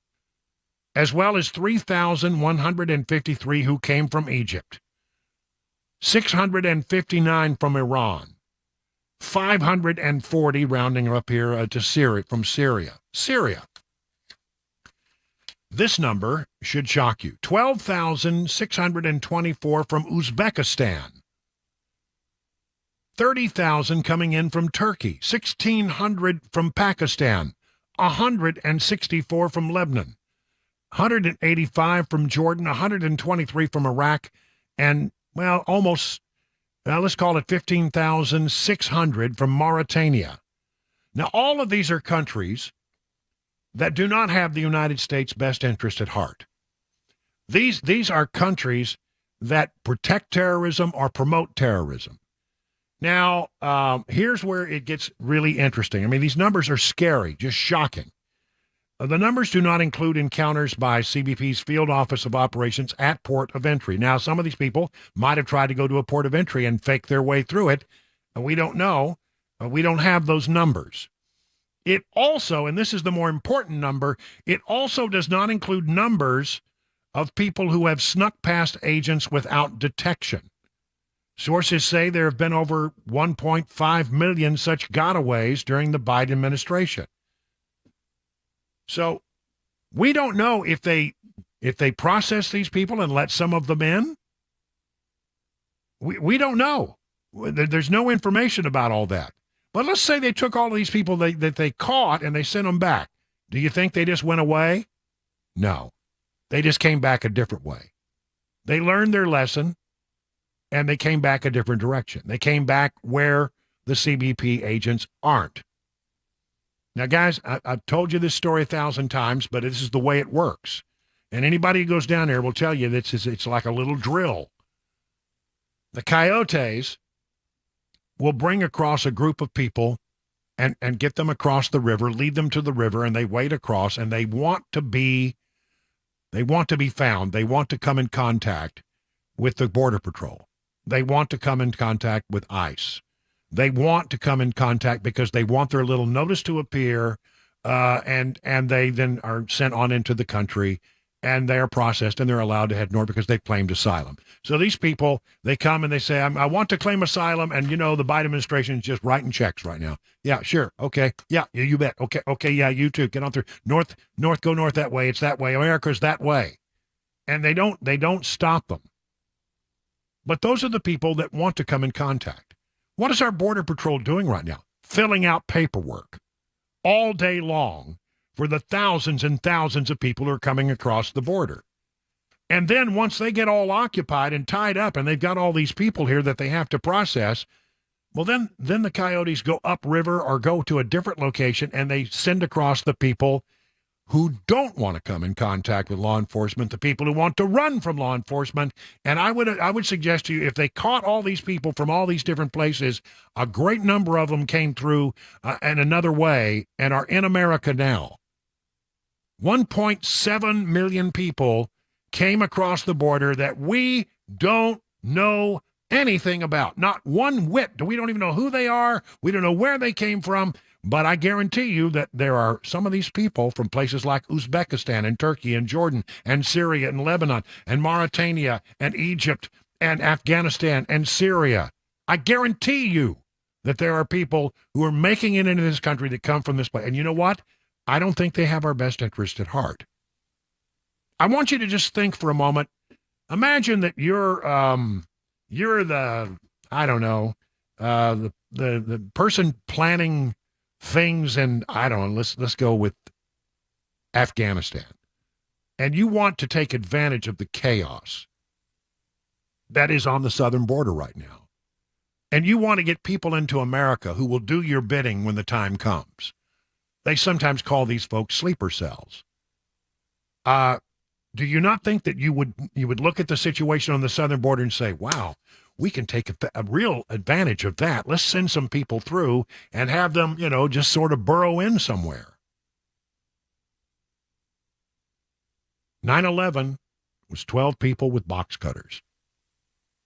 There are thousands of people coming across from states where they sponsor terrorism. I think that it's safe to say that a great number of them have gotten into America during the chaos that we have on the border. And we don't know where they are. And we don't know who they are. And we don't know what their plans are. And it scares me to death to know that we have such chaos on our border, and we don't have an administration right now that has the ability, it seems, to know anything about what's going on in the world around them.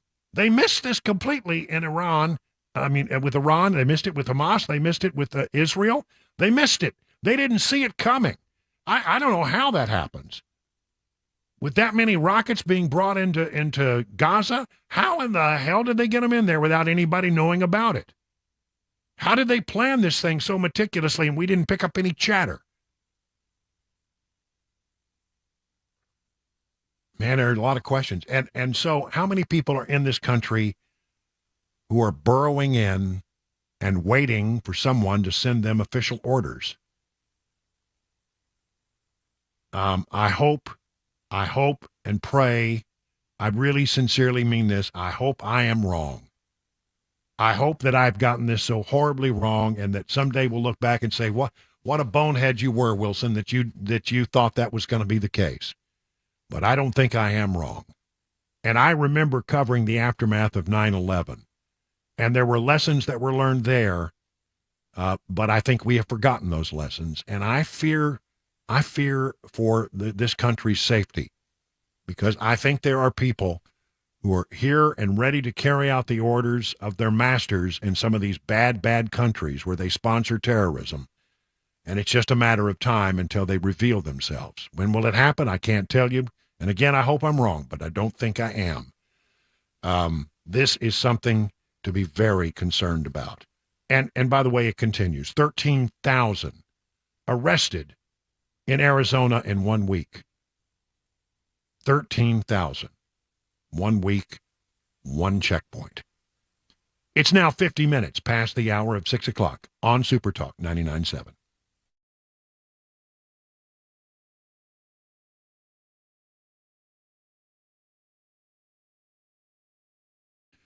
Grace Point Healthcare delivers medicine affordably with menu-style transparent pricing. You'll know how much it costs before the care is delivered. I think that you should invest in one of these smart care plans. Just $69 a month, you get unlimited office visits and basic labs for the entire year. Free. Absolutely free. And because they treat the entire family, even newborns, they can offer family plans as well. Now, here's the thing. You take these smart care plans and you marry it with a high deductible insurance plan you may already have, you could save you and your family hundreds of dollars. At Grace Point, they take their time with each patient. At Grace Point, they see you the same or next day. There are no long wait times or crowded wait rooms. They treat naturally whenever possible. It is a military vet-owned practice. Just some of the reasons why it's been voted best primary care provider by Toast to Music City year after year after year.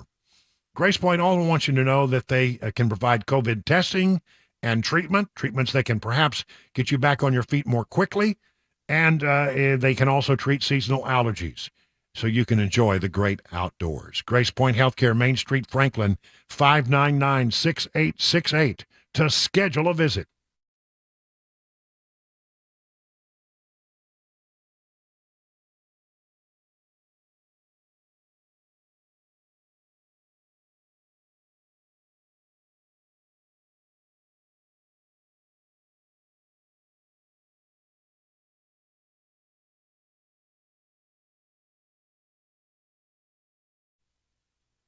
Let me tell you about Genesis Diamonds. People here know Genesis Diamonds is the value leader. They've proven it time and time, and these days value is so important. The thing to remember, Genesis is a true direct importer with connections that go back 50-plus years. No middleman markups, no consignment fees, no third-party people to pay. And unlike other stores, Genesis works on a low profit margin. You see, their business is built upon volume at a great price, so they don't have to make a killing on every sale. It's the opposite of what you've come to expect in jewelry retailing. One thing here people really love about Genesis, this is where you can get her a better ring, a designer ring, a handcrafted ring that reflects how you see her. While other stores sell knockoff rings or crappy overseas ring, at Genesis you can get her a stunning designer ring made in America by top designers, rings that are made to last. She will probably show off her Genesis ring because it won't be a mass-produced ring. It'll be something very unique, something amazing. And that's what Genesis specializes in, combining the best diamond value with the best quality ring to give you the total package. Genesis Diamonds, where luxury and value come together every day. Check them out, 2 locations, Green Hills and Cool Springs. Hi, I'm Paul Winkler. Have you ever thought about why we invest in the stock market? Well, you often hear because we want to protect ourselves from inflation. Well, what is inflation? It's prices going up. Who's raising prices? Companies. What do you own when you own stocks? You own the companies raising prices, so it helps protect us from that. The other thing is this. Think about the most successful people you know. They're typically business owners, and you get to be a business owner when you invest in the stock market. Now, if we think about the stock market, a lot of people worry about, well, what if the stock market drops and it never comes back? Well, this is another thing that I like to explain to people. If the stock market goes down and it never comes back, what does that mean? That means that earnings went down and they never came back up again. So earnings went down. If earnings go down, what else goes down? Taxes go down. If taxes go away, what else goes away? The government goes away. If the government goes away, the FDIC goes away. So think about it. Everything is built on the stock market. That's why I don't ever worry about the stock market going down. Everybody has the same goal in mind when stocks go down. Get it to come back up, because we got to get earnings to come back up. Now, you have two things at your control to get earnings to come back up. One is sales. We can change what we're selling or sell more of whatever we have if we can. And if we can't do that, we can reduce our expenses. And that's exactly what companies do. You'll notice that they lay off people when things get bad, and hence that is why the stock market has recovered from every downturn throughout all of history. Now, if you want to learn more about our approach to investing and financial planning, go to paulwinkler.com and set up a free 15-minute phone call, or call 615-851-1950.